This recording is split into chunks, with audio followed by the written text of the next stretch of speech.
பிதா குமாரன் பரிசுத்த ஆவியின் நாமத்தினாலே ஆமென். ஜெபம் செய்வோம். நேற்றும் இன்றும் என்றும் மாறாதவராயிருக்கிற சர்வ வல்லமையுள்ள நல்ல தகப்பனே, நாங்கள் உம்மை நன்றியோடு துதிக்கின்றோம், ஸ்தோத்தரிக்கின்றோம். நாங்கள் நிற்பதும் நிர்மூலமாகாமல் இருப்பதும் உம்முடைய சுத்த கிருபை என்பதை உணர்ந்தவர்களாக நன்றி அறிதலுள்ள இருதயத்தோடு தகப்பனே, நாங்கள் உம்முடைய சமூகத்திலே கூடி உம்மை ஆராதிக்க தேவரீர் தந்த கிருபைக்காக நன்றி செலுத்துகின்றோம். அப்பா, தடைகளை மாற்றி போடுகின்ற தேவரீர், தடைகளை எல்லாம் நீக்கி தகப்பனே, நாங்கள் ஆலயத்திற்கு வந்து உம்மை ஆராதிக்க நீர் தந்திருக்கின்ற கிருபைக்காக நன்றி செலுத்துகின்றோம். அப்பா, சூழ்நிலைகளை தேவரீர் அறிந்திருக்கின்றீர். இன்னும் தகப்பனே, நாங்கள் சிறியவர் முதல் பெரியவர்கள் வரை ஒன்றாக இணைந்து ஆலயத்திலே உம்மை ஆராதிப்பதற்குரிய கிருபையை நீர் எங்களுக்கு உருவாக்கி தரும்படியாக நாங்கள் உம்மை நோக்கி பார்க்கின்றோம். அப்பா தகப்பனே, உம்முடைய பிள்ளைகளாக அழைக்கப்பட்ட நாங்கள், தெரிந்து கொள்ளப்பட்ட நாங்கள் தகப்பனே, நீர் எந்த நோக்கத்திற்காக எங்களை அழைத்தீரோ அதை எங்களுடைய வாழ்க்கையில் நாங்கள் நிறைவேற்றும் வண்ணமாக நாங்கள் உமக்கு பிரியமான பிள்ளைகளாக வாழ நீர் எங்களை தகுதிப்படுத்தும்படியாக நாங்கள் உம்மை நோக்கி பார்க்கின்றோம். இந்த ஆராதனை உம்முடைய கரத்திலே தருகின்றோம். ஆராதனை முழுவதும் உம்முடைய நீங்காத பிரசன்னம் எங்களை மூடி மறைத்து கொள்ளும்படியாக நாங்கள் உம்மை நோக்கி பார்க்கின்றோம். அப்பா, உம்முடைய பிள்ளைகள் ஒவ்வொருவரையும் உம்முடைய கரத்திலே தருகின்றோம். ஆராதனைக்கு வர இயலாமல் இல்லங்களிலே இருந்து உம்மை ஆராதிக்கின்ற பிள்ளைகளை உம்முடைய கரத்திலே தருகின்றோம். அப்பா, ஒவ்வொருவரோடும் உம்முடைய கிருபை, உம்முடைய மகிமை நிறைவாய் தங்கியிருக்கும்படியாக நாங்கள் உம்மை நோக்கி பார்க்கின்றோம். எங்களை தாழ்த்தி உம்முடைய கரத்திலே தருகின்றோம். நீர் எங்களோடு கூட பேசும். நாங்கள் உம்மிலே நிலைத்திருந்து உமக்காய் பெரிய காரியங்களை செய்ய நீர் எங்களை வல்லமையாய் எடுத்து பயன்படுத்தும். மீட்பர் இயேசுவின் மூலம் ஜெபங்கேளும் நல்ல தகப்பனே, ஆமேன். ஆராதனைக்கு ஆரம்பமாகவும் ஆண்டவருடைய நாமத்திற்கு மகிமை உண்டாகவும் நாம் அனைவரும் எழுந்து நிற்போம். நம்முடைய பாடகர் குழுவினரால் பாடி பதிவு செய்யப்பட்ட பாடல் இப்பொழுது ஒலிபரப்பப்படும். நாம் அந்த பாடலோடு இணைந்து நாம் ஆண்டவரை ஸ்தோத்தரிப்போம். பாமாலை 367.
நாம் நின்றவாறு இரண்டாம் ஆராதனை முறையை பின்பற்றுவோம். நாம் கடவுளை தொழுவோம். கடவுள் ஆவியாயிருக்கிறார். அவரை தொழுது கொள்கிறவர்கள் ஆவியோடும் உண்மையோடும் அவரை தொழுது கொள்ள வேண்டும். நம்முடைய பிதாவாகிய கடவுளாலும் கர்த்தராகிய இயேசு கிறிஸ்துவினாலும் உங்களுக்கு கிருபையும் சமாதானமும் உண்டாவதாக. இது கர்த்தர் உண்டு பண்ணின நாள், இதிலே களிகூர்ந்து மகிழ கடவோம். ஆண்டவரே, எங்கள் உதடுகளை திறந்தருளும், அப்பொழுது எங்கள் வாய்முடைய புகழை அறிவிக்கும். பிதாவுக்கும் குமாரனுக்கும் பரிசுத்த ஆவிக்கும் மகிமை உண்டாவதாக. ஆதியிலும் இப்பொழுதும் எப்பொழுதுமான சதா காலங்களிலும் மகிமை உண்டாவதாக. ஆமென். திரியேக கடவுளை போற்றுவோம். எங்கள் தந்தையாம் கடவுளே, உமது வல்லமையாலும் ஞானத்தாலும் எல்லாவற்றையும் படைத்து உமது குமாரனை எங்கள் இரட்சகராக தரும்படி உலகத்தில் அன்பு கூர்ந்தீரே, உம்மை போற்றுகிறோம். குமாரனாம் கடவுளே, பாவத்தை தவிர்த்து எல்லாவற்றிலும் எங்களைப் போல் மனிதனாகி எங்கள் பாவங்களுக்காக ஒப்பு கொடுக்கப்பட்டு எங்கள் நீதிக்காக உயிர்த்தெழும்பியவரே, உம்மை போற்றுகிறோம். பரிசுத்த ஆவியானவராகிய கடவுளே, எல்லா உண்மைக்குள்ளும் எங்களை வழிநடத்தி கடவுளின் அன்பை எங்கள் நெஞ்சில் பொழிகிறவரே, உம்மை போற்றுகிறோம். பிதா குமாரன் பரிசுத்த ஆவியாகிய கடவுளே, உமக்கே எக்காலமும் எல்லா புகழும் மகிமையும் உண்டாவதாக. ஆமென். நமக்கு பாவம் இல்லை என்போமானால் நம்மை நாமே வஞ்சிக்கிறவர்களாவோம். நமக்குள் உண்மை இல்லை. நமது பாவங்களை அறிக்கையிட்டால் பாவங்களை நமக்கு மன்னித்து எவ்வித அநீதமும் நீங்க நம்மை சுத்திகரிப்பதற்கு இயேசு கிறிஸ்து நம்பத்தக்கவரும் நீதியும் உள்ளவர். நான் எழுந்து என் தகப்பனிடத்திற்கு போய், தகப்பனே, பரத்துக்கு விரோதமாகவும் உமது பார்வையிலும் பாவம் செய்தேன். இனி உம்முடைய மகன் என்று சொல்லப்படுவதற்கு நான் பாத்திரன் அல்லன். உம்முடைய கூலிக்காரரில் ஒருவனாக என்னை வைத்து கொள்ளும் என்பேன். கடவுள் ராஜ்யம் சமீபித்திருக்கிறது. மனம் திரும்பி சுவிசேஷத்தில் நம்பிக்கை வையுங்கள். நமது பலவீனங்களுக்காக பரிதபிக்க முடியாத பிரதான ஆசாரியர் நமக்கு இராமல் எல்லா விதத்திலும் நம்மை போல் சோதிக்கப்பட்டும் பாவமில்லாத பிரதான ஆசாரியரே நமக்கு இருக்கிறார். நாம் முழங்கார் படியிட்டு மௌனமாக நம்மை நாமே சோதனை செய்வோம்.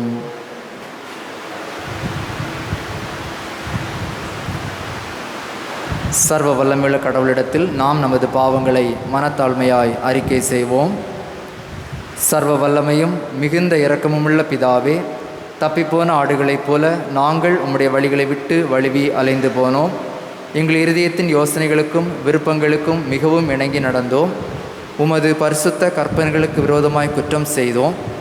செய்யத்தக்கவைகளை செய்யாமல் செய்யத்தகாதவைகளை செய்து வந்தோம். எங்களுக்கு சுகமே இல்லை. ஆனாலும் ஆண்டவரே, தேவரீர் எங்கள் ஆண்டவராகிய இயேசு கிறிஸ்துவின் மூலமாய் மனிதருக்கு அருளி செய்த வாக்கு தத்தங்களின்படியே நிர்பாக்கியமுள்ள குற்றவாளிகளாகி எங்களுக்கு இறங்கும். தப்பிதங்களை அறிக்கையிடுகிற எங்கள் மேல் பொறுமையாயிரும். பாவத்து நிமித்தம் துக்கப்படுகிற எங்களை சீர்படுத்தும். மிகவும் இரக்கமுள்ள பிதாவே, உம்முடைய பரிசுத்த நாமத்திற்கு மகிமை உண்டாகும்படி நாங்கள் இனி தேவ பக்தியும் நீதியும் தெளிந்த புத்தியும் உள்ளவர்களாய் நடந்து வர இயேசு கிறிஸ்து நிமித்தம் எங்களுக்கு கிருபை செய்தருளும். ஆமென். சர்வ வல்லமையும் மிகுந்த இரக்கமுள்ள ஆண்டவர் மன்னிப்பையும் பாவ நிமித்த கட்டளையிட்டருளி வாழ்க்கையை சிறுபிடுத்தான காலத்தையும் தமது பரிசுத்தாவின் கிருபையும் தேற்றும் தந்தருள்வாராக. ஆமென். ஆண்டவரை துதியுங்கள். ஆண்டவர் நாமம் துதிக்கப்படுவதாக. இந்த நாளிற்குரிய வேத பகுதி வாசிக்க கேட்போம். வாசிக்கும்படியாக தெரிந்து கொள்ளப்பட்ட வேத பாடம் பரிசுத்த யோவான் எழுதின சுவிசேஷம் 3ஆம் அதிகாரம் வசனங்கள் 22 முதல் 30 முடிய. பரிசுத்த யோவான் 3ஆம் அதிகாரம் வசனங்கள் 22 முதல் 30 முடிய. இவைகளுக்கு பின்பு இயேசுவும் அவருடைய சீஷரும் யூதயா தேசத்திற்கு வந்தார்கள். அங்கே அவர் அவர்களோடே சஞ்சரித்து ஞானஸ்நானம் கொடுத்து வந்தார். சாலிம் ஊருக்கு சமீபமான ஐனோன் என்னும் இடத்திலே தண்ணீர் மிகுதியாயிருந்தபடியினால் யோவானும் அங்கே ஞானஸ்நானம் கொடுத்து வந்தான். ஜனங்கள் அவனிடத்தில் வந்து ஞானஸ்நானம் பெற்றார்கள். அக்காலத்தில் யோவான் காவலில் வைக்கப்பட்டிருக்கவில்லை. அப்பொழுது யோவானுடைய சீஷரில் சிலருக்கும் யூதருக்கும் சுத்திகரிப்பை குறித்து வாக்குவாதம் உண்டாயிற்று. அவர்கள் யோவானிடத்தில் வந்து, ரபி, உம்முடனே கூட யோர்தானுக்கு அக்கரையில் ஒருவர் இருந்தாரே, அவரை குறித்து நீரும் சாட்சி கொடுத்தீரே. இதோ அவர் ஞானஸ்நானம் கொடுக்கிறார், எல்லாரும் அவரிடத்தில் போகிறார்கள் என்றார்கள். யோவான் பிரதியுத்தரமாக, பரலோகத்திலிருந்து ஒருவனுக்கு கொடுக்கப்பட்டால் ஒழிய அவன் ஒன்றையும் பெற்றுக்கொள்ள மாட்டான். நான் கிறிஸ்துவல்ல, அவருக்கு முன்னாக அனுப்பப்பட்டவன் என்று நான் சொன்னதற்கு நீங்களே சாட்சிகள்.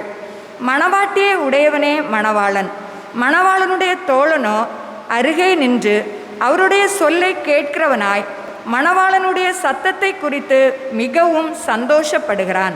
இந்த சந்தோஷம் இப்பொழுது எனக்கு சம்பூரணம் ஆயிற்று. அவர் பெருகவும் நான் சிறுகவும் வேண்டும். பாடம் முடிந்தது. கிறிஸ்துவே உமக்கு மகிமை உண்டாவதாக. அமர்வோம். அன்புக்குரியவர்களே, இந்த கொடிதான வைரஸ் நோய் பரவி வருகின்ற இந்த கொரோனா காலத்திலே நாம் வாழ்ந்து கொண்டிருக்கின்றோம். ஆண்டவர் சுகபத்திரமாக நம்மை பாதுகாத்து வருகிறார். ஆண்டவருக்கு நன்றி செலுத்துவோம். அதே வேளையிலே ஆண்டவருடைய பிள்ளைகளாகிய நாம் இந்த நாளின் தேவைகளுக்காக நாம் ஜெபிக்க அழைக்கப்படுகின்றோம். விசேஷித்த விதமாக இந்த கொடிதான இந்த கொரோனா என்கின்ற இந்த வைரஸ் கிருமி, அதன் மூலமாக ஏற்பட்டு வருகின்ற பாதிப்புகளை நாம் தினந்தோறும் அறிந்து வருகின்றோம். இந்த சூழ்நிலைகள் எல்லாம் மாறி போக வேண்டும். அதற்காக நாம் ஆண்டவரை நோக்கி பார்ப்போம். இந்த ஜெப குறிப்புக்காக சகோதரிகள் ஒருவர் வந்து ஜெபிக்கும்படியாக அன்புடன் கேட்டுக்கொள்கின்றோம். இந்த நோயின் கொடிய உக்கிரம் நீங்கி போக வேண்டும். அதற்காக எடுக்கப்படுகின்ற முயற்சிகள் எல்லாவற்றிலும் ஆண்டவருடைய கிருபை நிறைவாக தங்கியிருக்க வேண்டும். இதனால் பாதிக்கப்பட்ட மக்கள் மீண்டுமாக புதிய வாழ்வை பெற்றுக்கொள்ள வேண்டும். நல்ல சுகபலன் ஜீவன் எல்லாவற்றிற்காக நாம் ஆண்டவரை நோக்கி பார்ப்போம். ஸ்தோத்திரம். சர்வ வல்லமையும் இரக்கம் நிறைந்த பரலோக பிதாவே, பரிசுத்தமும் நீதியும் உள்ள ஆண்டவரே, இந்த கால வேளையிலே பரிசுத்த ஓய்வு நாளிலே உடைய சன்னிதானத்தில் வந்து பணிந்து கொள்கிறோம், போற்றுகிறோம், வாழ்த்துகிறோம், வணங்குகிறோம். சுவாமி கர்த்தாவே, இந்த கொடிதான காலத்திலே எங்களை கூடி வரச் செய்து உங்கள் நாமத்தை தொழுதும் பாக்கியத்தை எங்களுக்கு நீ தந்துக்க விடுகிறால் உங்களுக்கு சோத்திரம். கர்த்தாவே சோத்திரம். ஆண்டவரே, இந்த கொரோனா வந்து உலகம் முழுவதும் அச்சத்திற்கிற வேளையிலும் சுவாமி, பரவி கொண்டிருக்கிற வேளையிலும் சுவாமி, எங்களை சுகபத்திரமாய் எங்களையும் எங்கள் பிள்ளைகளையும் சபையாரையும் நீர் பாதுகாத்து வருகிற உடைய மேலான கிருபைக்காக சோத்திரம் சோத்திரம். ஆண்டவரே, மருந்து கண்டுபிடிக்கும் முன்னாலே இந்த நோயானது வெளியேற்றுவேன்னு சொன்னீங்களே ஐயா, அதை சீக்கிரமாக செய்யும்படியாக ஜெபிக்கிறேன் ஆண்டவரே. அது மாத்திரமல்ல, இந்த நோயானது எவ்வளவு சீக்கிரமாய் பரவினதோ அவ்வளவு சீக்கிரமாய் வெளியேற்றுவேன்னு சொன்னீங்களே, அதை நீங்கள் சீக்கிரமாக நிறைவேற்றும் நோக்கி ஜெபிக்கிறோம் சுவாமி.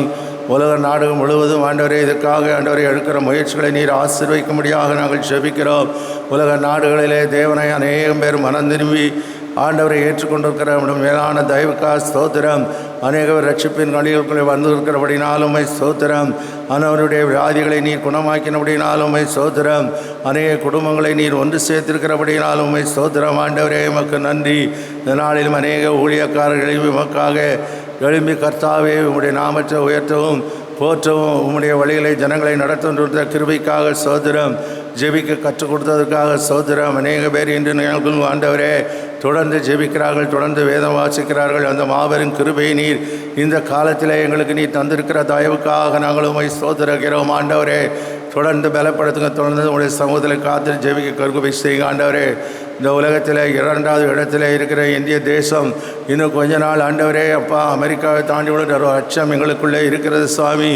இது குறித்து ஆண்டவரே, எங்கள் ஆண்டவரே பிரதமர், ஜனாதிபதி மற்றும் உயர் அதிகாரிகள் எல்லாரும் ஆண்டவரே ஒரு கரிசனையோடு ஆண்டவரே இந்த அக்கறைப்பட்டு ஆண்டவரே இதற்கு ஒரு முடிவு கட்டத்தக்கதாக ஜனங்களுக்கு வேண்டிய நன்மைகளை செய்யத்தக்கதாக தேவரீர் அவர்களுக்கு தகுந்த ஞானத்தை நீ பரத்திலிருந்து கட்டளையிடும்படியாக நாங்கள் ஜெபிக்கிறோம் சுவாமி. நீ அதை செய்ய வல்லவராக இருக்கிறீர். உடைய பாதம் பெற்று விரிஞ்சி வென்றாடி ஜெபிக்கிறோம் சுவாமி. ஆண்டவரே, இந்த தொற்று வேலையான இப்பொழுது முடிகிறது. அப்போ ஒரு பெரிய எழுப்புதல் ஆண்டவரே எங்கள் தேசத்தை சந்திக்கப் போகிறது என்று நாங்கள் நம்புகிறோம். அப்படிப்பட்ட எழுப்புதல் ஆண்டவரே நாங்கள் எதிர்பார்க்கிறோம். அப்படிப்பட்ட எழுப்புதலுக்கு எங்களை நீர் ஆயத்தம் பண்ணும்படியாக நாங்கள் ஜெபிக்கிறோம். எங்களை மாத்திரமுள்ள அநேக சுவிசேஷர்கள், மேய்ப்பர்கள் ஆண்டவரே தேவ ஜனங்களை நீர் எழுப்புங்க ராஜா. இந்த எழுப்புதலானது சென்னை பட்டணத்திலிருந்து புறப்பட்டு ஆண்டவரே தமிழ்நாடு மற்றும் இந்தியா முழுவதும் சென்று அது உலகத்தை தொடப்போகிறதற்காக எமக்கு சோதர ஆண்டவரே. இந்த நாளில் அப்படிப்பட்ட கிரியைகளை தேவனே நீ நடத்துங்க ராஜா. ஆண்டவரே, இந்த நாளின் தொற்று ஆண்டவரே அப்பா அந்த வேளையிலும் ஆண்டவரே மக்களுக்காக பாடுபடுகிற ஆண்டவரே மருத்துவர்கள், செவிலியர்களுக்காக நாங்கள் செபிக்கிறோம். அவர்களை நீர் பாதுகாத்து கொள்ளுங்க. தியாகத்தோடு ஆண்டவரே தங்களுடைய கர்த்தாவே வாழ்வையும் பொறுப்பாகப்படுத்தாமலே ஆண்டவர் ஜீவனை அற்பம் என்று எண்ணி ஆண்டவரே அவர்கள் ஆண்டவரே நோயாளிகளுக்காக செய்கிற அந்த உழைப்பை அங்கீகரிங்க சாமி. அநேக இடத்துல ஆண்டவரே இதற்கான தகுந்த சம்பளம் கொடுக்கப்படவில்லை என்று கேள்விப்படுகிறோம். ஆண்டவரே அதையெல்லாம் ஆண்டவரே நீ சரி பண்ணி கொடுக்க உம்மை நோக்கி நாங்கள் ஜெபிக்கிறோம். அது மாத்திரமல்ல, துப்புரவு தொழிலாளர்கள், காவல் தொழிலாளர்களுக்காக நாங்கள் ஜெபிக்கிறோம். அநேகர் அதில் மதித்திருக்கிறதாக நாங்கள் அறிகிறோம் சாமி. ஆண்டவருடைய குடும்பத்துக்கு ஆறுதலையும் சமாதானத்தையும் கட்டளையிடுங்க சாமி. இந்த வேளையிலும் ஆண்டவரே அப்படிப்பட்ட கர்த்தாவே எந்த குடும்பத்தையும் நீர் ஆதரிக்க வல்லவராக இருக்கிறேன் சுவாமி. தொடர்ந்து வெளிப்படுத்துங்க சுவாமி. ஆண்டவரே அவர்கள் மறுபடியும் ஆண்டவரே சுகமானவர்கள் ஊழியம் செய்ய நீர் அருள் புரியுங்க. அவர்களை பலப்படுத்துங்க, குடும்பத்துக்கு ஆறுதல் கொடுங்க சாமி. அதே போல் ஆண்டவரே இடம் தோணித்த தொழிலாளர்களுக்காக நாங்கள் ஜெபிக்கிறோம். போகிற இடத்திலும் வேலை இல்லை, இங்கிருந்து வேலையை இழந்து கொண்டு போயிருக்கிறார்கள். தகப்பனே அவர்கள் வாழ்வாதாரத்தை நீர் ஆதரிக்கும்படியாக நாங்கள் ஜெபிக்கிறோம். அவருடைய கரத்திலே ஆண்டவரே அப்பா இருக்கிற அந்த கொஞ்சம் பணமும் ஆண்டவரை தீர்ந்து போய் இப்பொழுது பட்டினியால் இருக்கிறதை கேள்விப்படுகிறோம் சாமி. அவர்களுக்கு நீ போஷிக்கும்படியாக நாங்கள் ஜெபிக்கிறோம். அவர்களை குறித்து ஆண்டவரே சோத்திரம் ஐயா. இந்த ஆட்சியாளர்கள் எந்த கவலையும் இல்லை, அவர்களை பற்றி எந்த தகவலும் இல்லை என்று ஆண்டவரே சாக்கு போக்கு சொல்கிறார்கள். ஆண்டவரே அந்த நிர்விசாரங்களை எல்லாம் நீர் எடுத்து போட்டு தகப்பனே அந்த மக்களுக்கு நீ நன்மை செய்யும்படியாக நாங்கள் ஜெபிக்கிறோம் சாமி. அவர்கள் ஆண்டவரே வாழ்வு ஆதாரம் உம்முடைய கரத்திலே இருக்கிறது ஆண்டவரே. அதற்காக நாங்கள் உம்மை ஸ்தோத்திரம். இந்த உலகத்திலே ஆண்டவரே அப்பா இருக்கிற இந்த ஏழை ஜனங்கள் ஆண்டவரே இந்த கொரோனா என தங்களுடைய வாழ்வாதாரங்களை இழந்திருக்கிறார்கள் சுவாமி. அவர்களை நீர் கண்ணோக்கி பார்க்கும்படியாக நாங்கள் ஜெபிக்கிறோம். அவர்களுடைய அப்பா வாழ்வு உம்முடைய கரத்திலே இருக்கிறது. நீர் அவர்களுக்கு நன்மை செய்யும்படியாக நாங்கள் ஜெபிக்கிறோம் சுவாமி. உம்முடைய கரம் ஆண்டவரை நீட்டுவீராக. நன்றியோடு நாங்கள் உம்மை சோத்திரம். அதுவே நடைபாதை தொழிலாளர்கள் ஆண்டவரை வியாபாரிகள் எல்லாரும் உம்மை நோக்கி அனுப்ப இருக்கிறார்கள். அவர்களை நீர் கண்ணோக்கி பாருங்க சுவாமி. அவர்களுக்கு நன்மை செய்யுங்க ராஜா. அதுக்காக சோதரம் ஆண்டவரே. இந்த வேளையிலும் சுவாமி 100% ஆண்டவரே மக்கள் வேலைக்கு செல்கிறார்கள். ஆண்டவரே எங்கள் சபையிலிருந்து வேலைக்கு செல்கிறார்கள். தகப்பனே நீர் அவர்களை போக்கிலும் வரத்திலும் பாதுகாத்து கொள்ளுங்க. எந்த நோயும் சுற்றாதபடி நீர் ஆண்டவரை அவர்களை அரவணைத்து உம்முடைய சட்டைக்குள்ளே உம்முடைய இரத்த கோட்டைக்குள்ளே அரவணைத்து ஆதரிக்கும்படியாய் பாதுகாக்கும்படியாய் நோக்கி கெஞ்சி மன்றாடி ஜெபிக்கிறோம் சுவாமி. ஆண்டவரை எங்களுக்காக உழைக்கிற ஆயர்கள், உதவியாளர்கள் மற்றும் ஆண்டவரை கிளையா மரிசியாக்காக நாங்கள் அதிகமாக ஜெபிக்கிறோம். கர்த்தருடைய கரம் அவர்களை தாங்கும்படியாக ஜெபிக்கிறோம். அவர்கள் மேலும் உடைய அன்பு இருக்கும்படியாக ஜெபிக்கிறோம். உடைய வல்லமையினால் நிரப்பும்படியாக ஜெபிக்கிறோம். அவர்கள் குடும்பங்களை நீர் பாதுகாக்கும்படியாக ஜெபிக்கிறோம் சுவாமி. உடைய கரத்தினாலே அவர்களை மூடிக்கொண்டு வழி நடத்துங்க. ஆண்டவருடைய குடும்பத்துக்கும் எங்களுக்கும் சபைக்கும் ஆசீர்வாதமாக இருக்க ஜெபி செய்யுங்க ஆண்டவரே. நாயர்கள் பேராயர்களுக்காக வருகிறோம். அவர்களை நீர் ஆசீர்வதிங்க ஆண்டவரே. வல்லமையாக எடுத்து பயன்படுத்துங்க. அதுமாதிரி மிஷனரிகளுக்காக ஜெபிக்கிறோம். எல்லாரையும் பொறுப்படுத்திக் கொள்ளுங்க. இந்த கொரோனா ஆண்டவரே இந்த அச்சத்து வியாதி அது சீக்கிரத்தில் வெளியேறணும் சுவாமி. அதற்கான எல்லா காலையும் செய்யப்படுவதற்காக ஸ்தோத்திரம். கிருபையினால் முடிச்சுட்டோம். சகல துதிக்கான மகிமை உமக்கு செலுத்துகிறோம். மீட்பரும் இரட்சகரும் ஆகிய இயேசு கிறிஸ்துவின் இணையற்ற ஈடுல் ஏற்ற நாமத்தில் ஜெபிக்கிறோம் எங்கள் ஜீவனுள்ள நல்ல பிதாவே, ஆமேன். மிகுந்த இரக்கமுள்ள எங்கள் தேவனாகிய கர்த்தாவே, உம்மை துதிக்கிறோம், உம்மை போற்றுகிறோம், உம்மை வாழ்த்துகிறோம். ஆண்டவராகிய கர்த்தாவே, இந்த நாளுக்காக உமக்கு நன்றி செலுத்துகிறோம். ஆண்டவரே, நீ நல்லவர் நல்லவர் நல்லவர். போதுமானவராயிருந்து எங்களுக்கு நீ செய்கிற எல்லா கிருபைகளுக்காகவும் உமக்கு நன்றி செலுத்துகிறோம். ஆண்டவரே, இந்த நாளுக்காக உமக்கு கோடா கொடி ஸ்தோத்திரம். ஆண்டவரே, நாங்கள் இன்றைக்கு நிற்பதும் நிர்மூலமாகாமல் இருப்பதும் உம்முடைய சுத்த கிருபையாக இருக்கிற கிருபைக்காக உமக்கு நன்றி செலுத்துகிறோம். ஆண்டவரே, கிருபினாலும் மாத்திரமே ஆண்டவரே இந்த உலகம் முழுவதிலும் ஜனங்கள் உயிரோடும் சமாதானத்தோடும் இருக்கிறார்கள். கர்த்தாவே, ஆண்டவராகிய கர்த்தாவே, எந்த மெடிசன்னாலும் அல்ல, எந்த விதமான உதவினாலும் அல்ல. ஆண்டவரே, எங்களுக்கு ஒத்தாசை வரும் பர்வதத்திலிருந்து உம்முடைய ஒத்தாசை வருகிற கிருபைக்காக உமக்கு நன்றி செலுத்துகிறோம். ஆண்டவராகிய கர்த்தாவே, நீர் இம்மட்டும் எங்களை நடத்தின தேவன் இம்மானுவேல் இனிமேலும் எங்களை நடத்த வல்லவராய் இருக்கிறீர். அதற்காக உமக்கு நன்றி. ஆண்டவராகிய கர்த்தாவே, இந்த நாளை உம்முடைய கரத்தில் ஒப்பு கொடுக்கிறோம் ஐயா.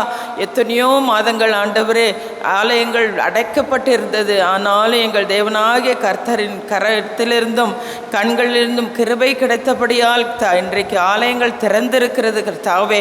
ஆண்டவரே உம்மிடத்தில் வந்து வேண்டுதல் செய்ய கூடி நிற்க நீர் செய்த கிருபைக்காக உமக்கு நன்றி செலுத்துகிறோம். இப்பொழுதும் கர்த்தாவே எங்களுடைய தேவைகள் ஒவ்வொன்றையும் நீர் சந்தித்து வருகிறீர், அதற்காக உமக்கு நன்றி. எங்களுடைய சிறு பிள்ளைகளை உம்முடைய செட்டையினால் மறைத்து நீர் நடத்துகிற கிருபைக்காக நன்றி. எங்கள் வயதான பெற்றோர்களை உம்முடைய கிருபை சூழ்ந்திருக்கிறபடியால் உமக்கு நன்றி செலுத்துகிறோம். ஆண்டவரே எங்கள் பாவங்களோ எங்களுடைய பூர்வத்தில் உள்ளவர்களுடைய பாவங்களோ எதுவும் உம்முடைய சந்நிதியிலே வந்து உம்மை கோபப்படுத்தாதபடிக்கு உம்மை துக்கப்படுத்தப்படாதபடிக்கு நீர் உம்முடைய இரத்தத்தினால கழுவி ஆண்டவரே எங்களை விடுதலையாக்க வேணுமாய் வேண்டிக் கொள்ளுகிறோம். ஆண்டவராகிய கர்த்தாவே 2 சாமுவேலில் நாங்கள் வாசிக்கிறோமே, நீர் வாதையை அனுப்பி நீர் தூதன் சென்றான், ஆண்டவரே 70,000 பேர் இறந்தார்கள் என்று வாசிக்கிறோமே. அப்பொழுது நீர் மனஸ்தாபப்பட்டு ஆண்டவரே அந்த தூதனை போதுமே நிறுத்து என்று சொல்லி கட்டளை கொடுத்தீரே, அப்படியாக கட்டளை கொடுக்க வேணுமாய் வேண்டிக் கொள்ளுகிறோம். ஆண்டவராகிய கர்த்தர் நீர் சொல்ல ஆகுமே, நீர் கட்டளையிட நிற்குமே. இந்த காற்றும் கடலும் பூமியும் அதன் மேலுள்ள எல்லா காரியங்களும் உமக்கு கீழ்ப்பட்டு இருக்கிறதே கர்த்தாவே.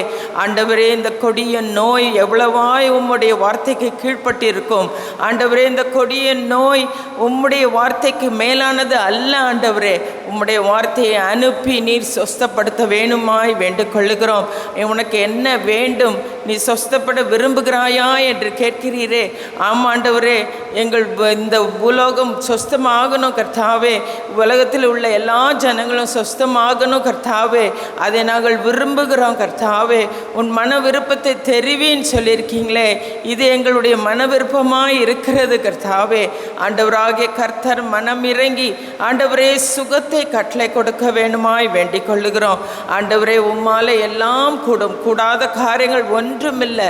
நீர் சொல்ல ஆகுமே, ஒரு வார்த்தை சொல்லுங்கப்பா, தயவாய் இறங்குங்க ஆண்டவரே, தயவாய் இரக்கம் செய்யுங்க ஆண்டவரே. உம்முடைய இரக்கத்திற்காக நாங்கள் வந்து பணிந்து கொள்ளுகிறோம் கர்த்தாவே. எங்களுடைய மீறுதல்கள் அதற்கு தடையாய் இருப்பின் எங்கள் தேவனாகிய கர்த்தர் தயவாய் மன்னிக்க வேண்டுமாய் வேண்டிக் கொள்ளுகிறோம். அப்பா பிதாவே, பிள்ளைகள் எல்லாம் ஸ்கூலுக்கு போக வேண்டி இருக்கிறது ஆண்டவரே. வீட்டில் உட்கார்ந்து அந்த பிள்ளைகள் படிக்க முடியாது கர்த்தாவே, அவருடைய படிப்புகள் தடையாய் நிற்கிறதே கர்த்தாவே. தயவாய் இறங்கி பிள்ளைகள் எல்லாம் ஸ்கூலுக்கு செல்லத்தக்கதான கிருபைகளை கொடுக்க வேணுமாய் வேண்டிக் கொள்ளுகிறோம். எல்லாருக்கும் வேலை வாய்ப்புகள் வேணும் கர்த்தாவே. ஆண்டவரே ஜீவனம் தேவை கர்த்தாவே.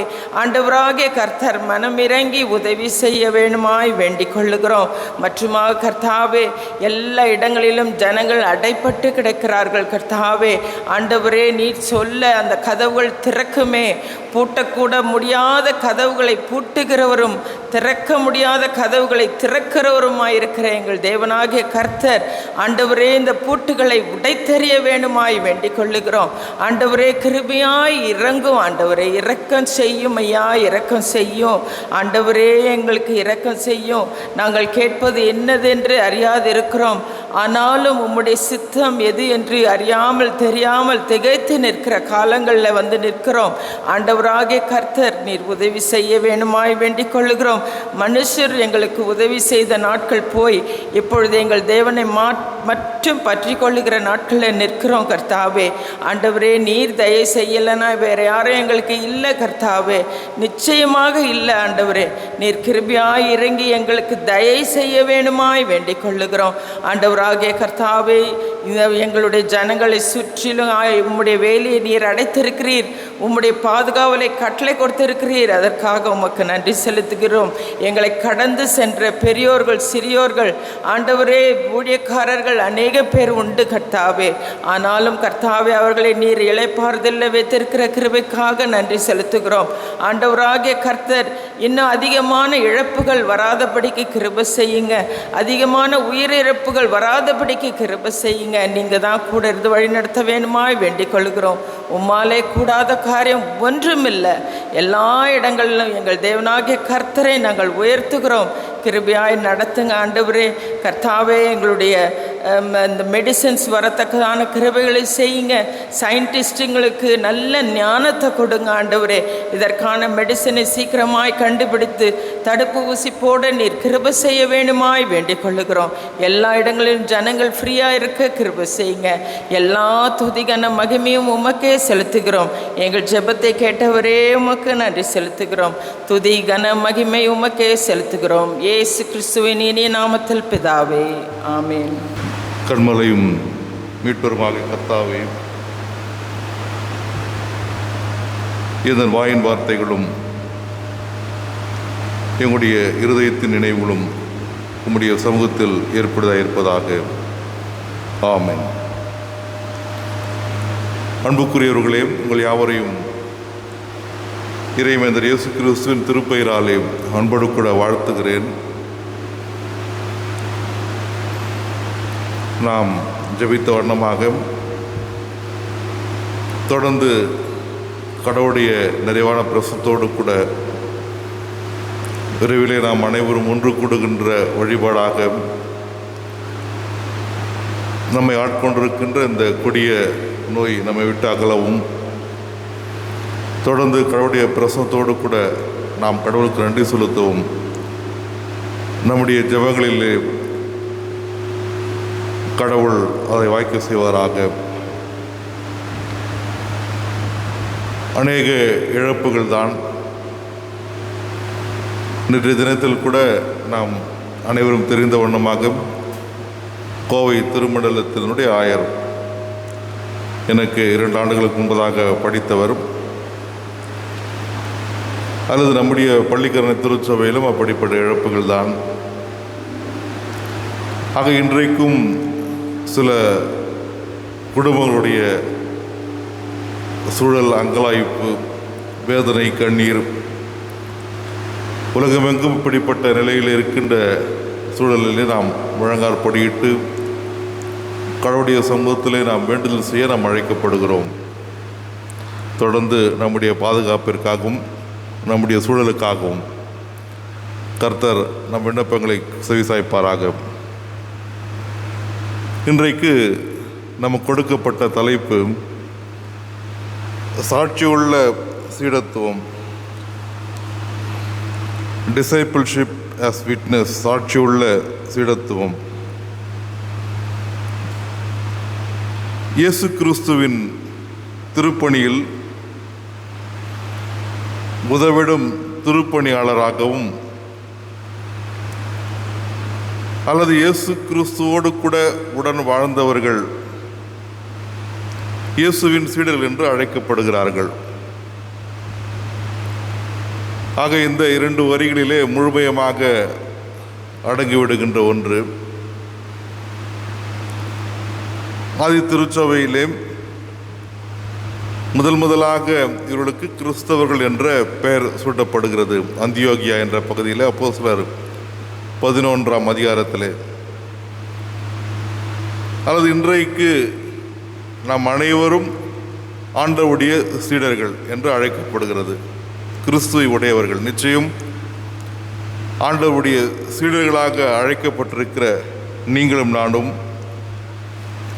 கடவுளுடைய வழிநடத்தலோடு கூட இந்த நாட்கள் நாம் கடந்து செல்ல கர்த்தர் உதவி செய்வாராக. 2 வசனங்களை மாத்திரம் நான் வாசிக்கிறேன்.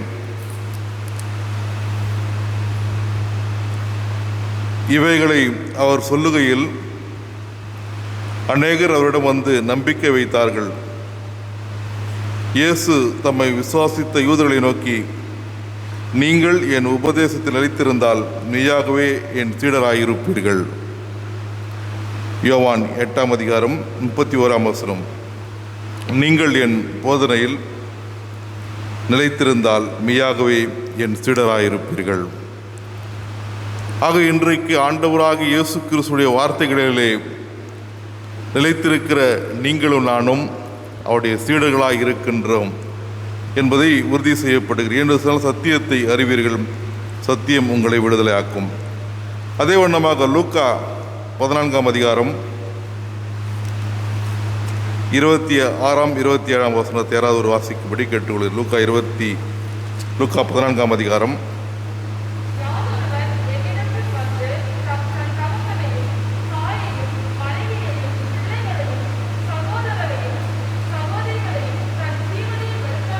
வெறுக்காவிட்டால் எனக்கு சீடராய் இருக்க முடியாது. தன் சிலுவையை சுமந்து கொண்டு எனக்கு பின் செல்லாதவர் எனக்கு சீடராய் இருக்கும். இது 2 வசனங்கள். முதலாவது, என் வார்த்தைகளை கேட்கின்றபடி அதன்படி நடக்கின்ற நாம் அனைவரும் சீடர்கள் என்று இங்கு நாம் வாசிக்க கேட்டோம். அவ்வண்ணமாக தன் வாழ்வை அழைத்தும் ஜீவனையும் வெறுக்காவிட்டால் தன் சீடனாக இருக்க முடியாது. சீடர்கள் என்றால் ஒரு குருவிடம் அமர்ந்திருந்து கற்றுக்கொள்கிறவர்கள் இன்றைய காலங்களில் நாம் அறிந்திருக்க முடியும். அல்லது இன்றைக்கு ஒரு பணிக்கு செய்கிறோம் அல்லது ஒரு வேலைக்கு செய்கிறோம். சேருகின்ற பொழுது சில காலங்களிலே அவர் பயிற்சியாளராக, அவர் பயிற்சி பெறுகின்றவராக, அந்த பயிற்சியை முடித்த பிற்பாடு அப்ரண்டிஸாக இருந்த காலகட்டங்களிலே மீண்டுமாக தன் முழுமையான பணிக்கு செல்லுதல். அல்லது சீடன் என்பவன் தன்னை காக்கின்றவன் அல்ல, தன்னை இழக்கின்ற அனுபவத்தை பெற வேண்டும் அல்லது தன்னை வெறுக்கின்ற அனுபவத்தை பெற வேண்டும். அப்படி என்று சொன்னால் ஆண்டவராக இயேசு கிறிஸ்துடைய உபதேசத்தை கேட்டுக்கொள்கின்ற நாம் அனைவரும் சீடர்கள்.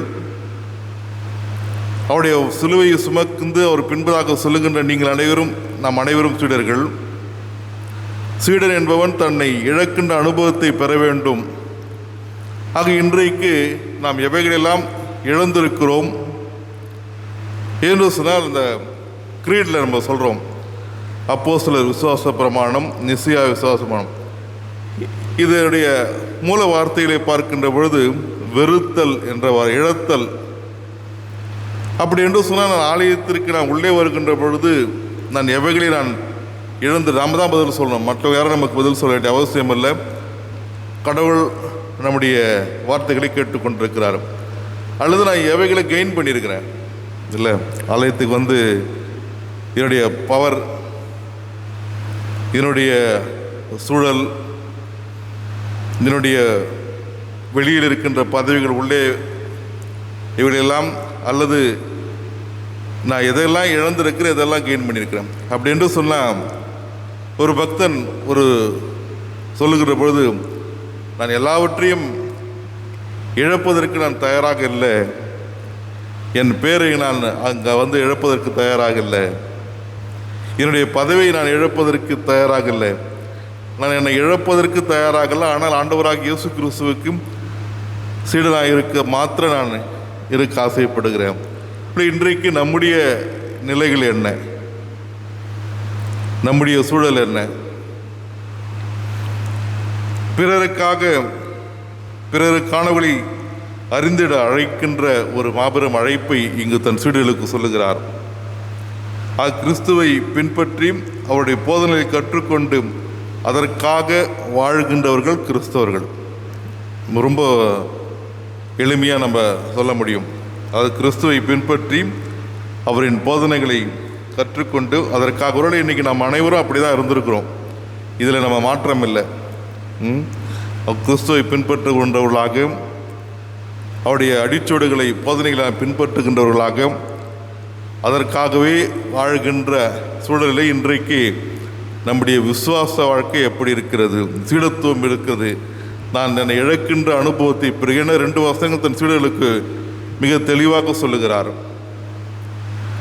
மார்க்கு 3 அதிகாரம் 14 வசனத்தில் சீடர்களை அழைக்கிறார். அவருடைய அழைப்பிலே 12 பேரும் அழைத்த பிற்பாடு சொல்ல, அவர்கள் தம்மோடு கூட இருக்கவும். வாஸ்திரங்க அதை.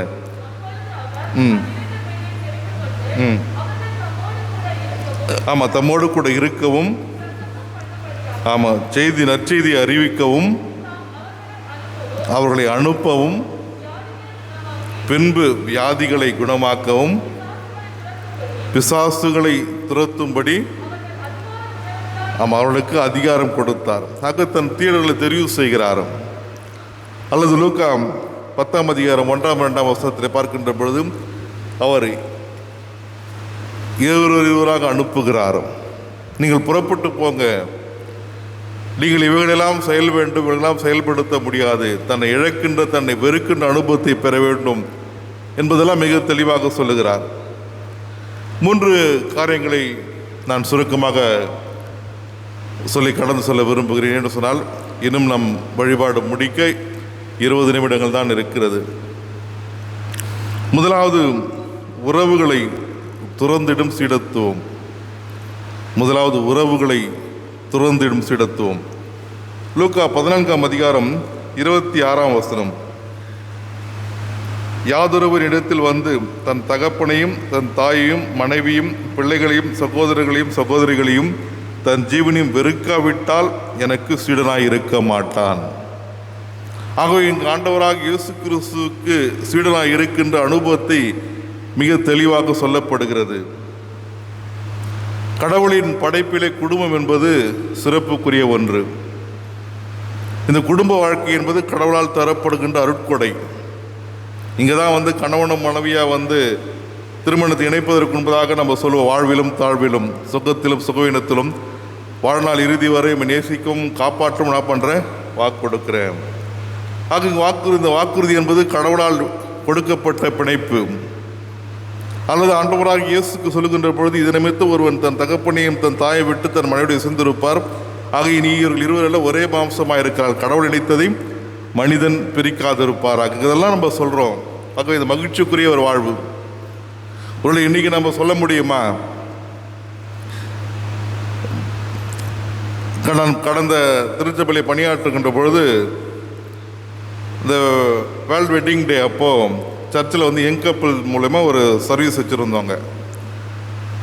அப்போது 15 இயர்ஸ் மேரேஜ் ஆகிட்டு 15 இயர்ஸ் அவங்களாம் ஒரு சர்வீஸ் மாதிரி வச்சுருந்தோம்.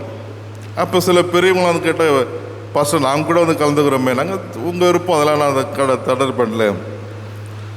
ஸோ இந்த கடைசியாக மெசேஜெல்லாம் முடித்ததுக்கப்புறம் நடத்துகிறவர் சொன்னார், பாஸ்டர் இதை மட்டும் நீங்கள் ஃப்ளட்ஜ் கேட்டுருங்க என்று சொல்லிட்டு ரோஸ் கொடுத்து அவங்க ஹஸ்பண்ட் ஒய்ஃப் பார்த்து கேட்க சொல்லி நாங்கள் வாசிக்கிறோம். பாதி பேர் சொல்ல முடியல. அப்போ முடிஞ்சதுக்கப்புறம் சொல்கிறாங்க, ஐயா கல்யாணத்துக்கு முன்னால் தெரியாமல் சொல்லிவிட்டோம், அப்புறம் தானே தெரியுது வாழ்விலும் தாழ்விலும் சுகத்திலும் சுகவினத்திலும் எங்களுக்கு என்ன பாடு என்ன பிரச்சனைன்னு எங்களுக்கு இப்போ தானே தெரியுது. அப்போது இந்த கடவுள் படைத்த அழகிய இந்த சூழல் இங்கே மார்க்கு 10ஆம் அதிகாரம் 9ஆம் வசனம், மார்க்கு 10:9, மார்க்கு 10:9.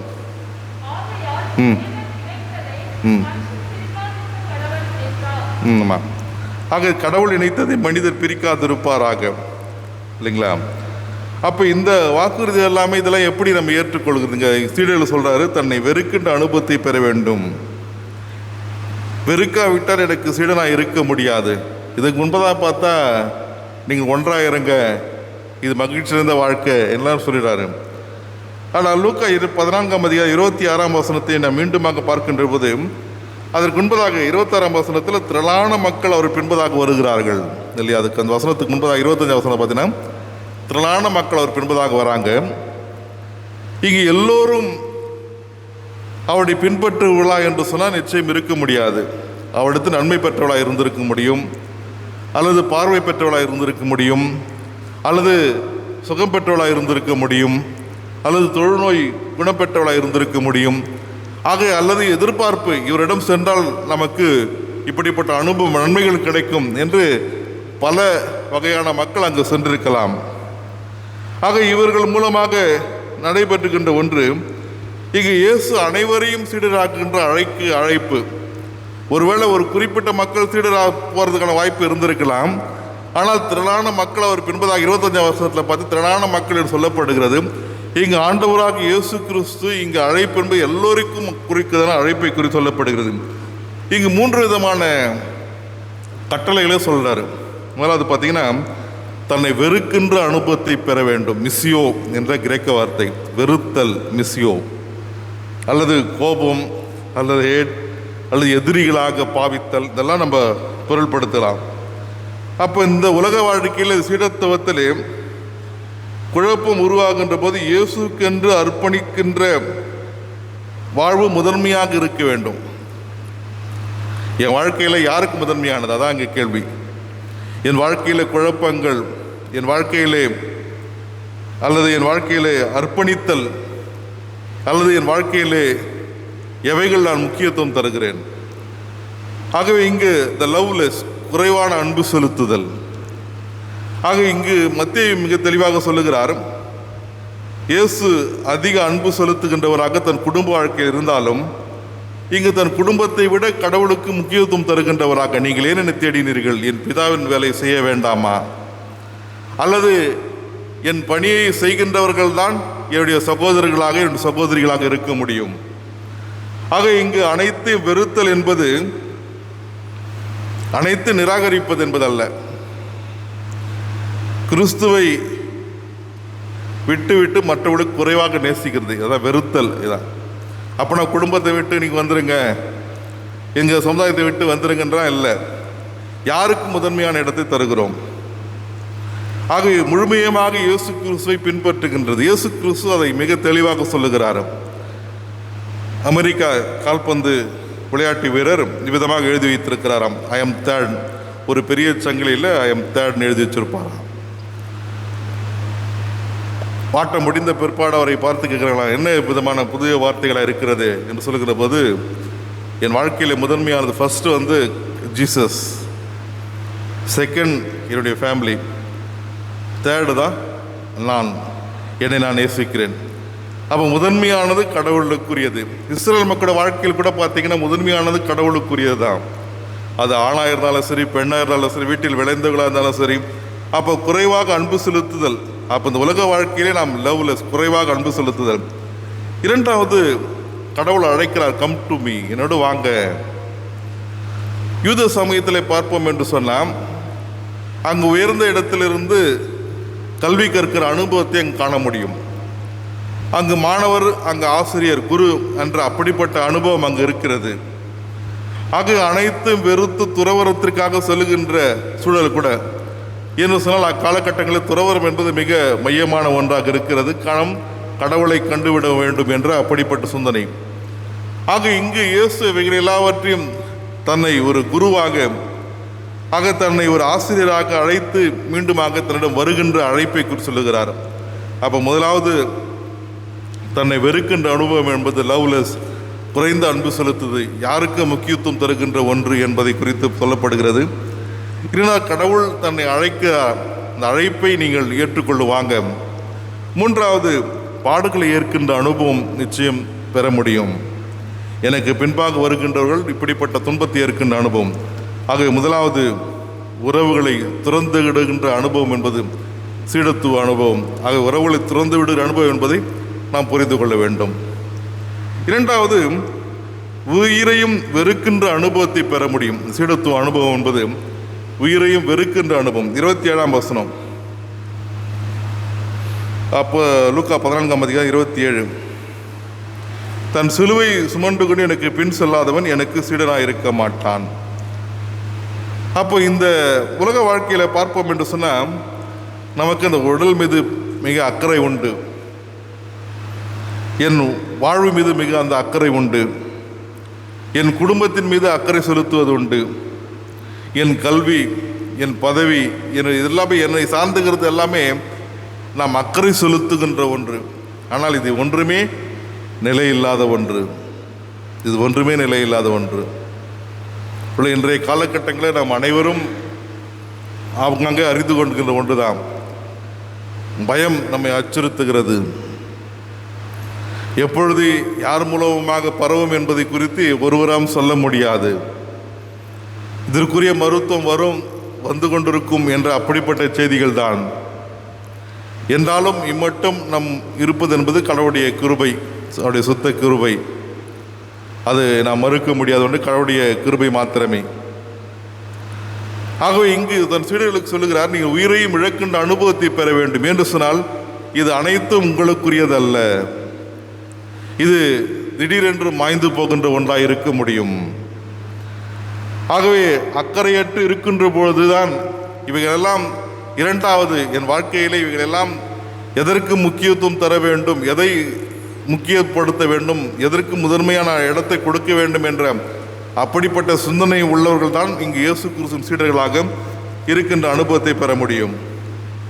இங்கு லூக்கா 9ஆம் அதிகாரத்தில் நாம் பார்ப்போம் என்று சொன்னால் இங்கு மிக தெளிவாக நாம் ஒரு பகுதியை நாம் காண முடியும். லூக்கா 9ஆம் அதிகாரம் 18ஆம் வசனம் வாசிங்களா. லூக்கா 9:18.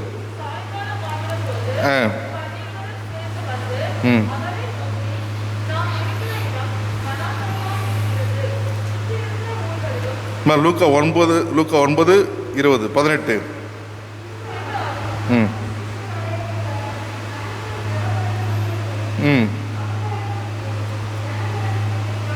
ஆம், மக்கள் என்னை யார் என்று சொல்லுகிறார்கள் என்று தன் சீடரை பார்த்து கேட்கிறாரு. 20 வசனத்தில் பார்த்தீங்கன்னா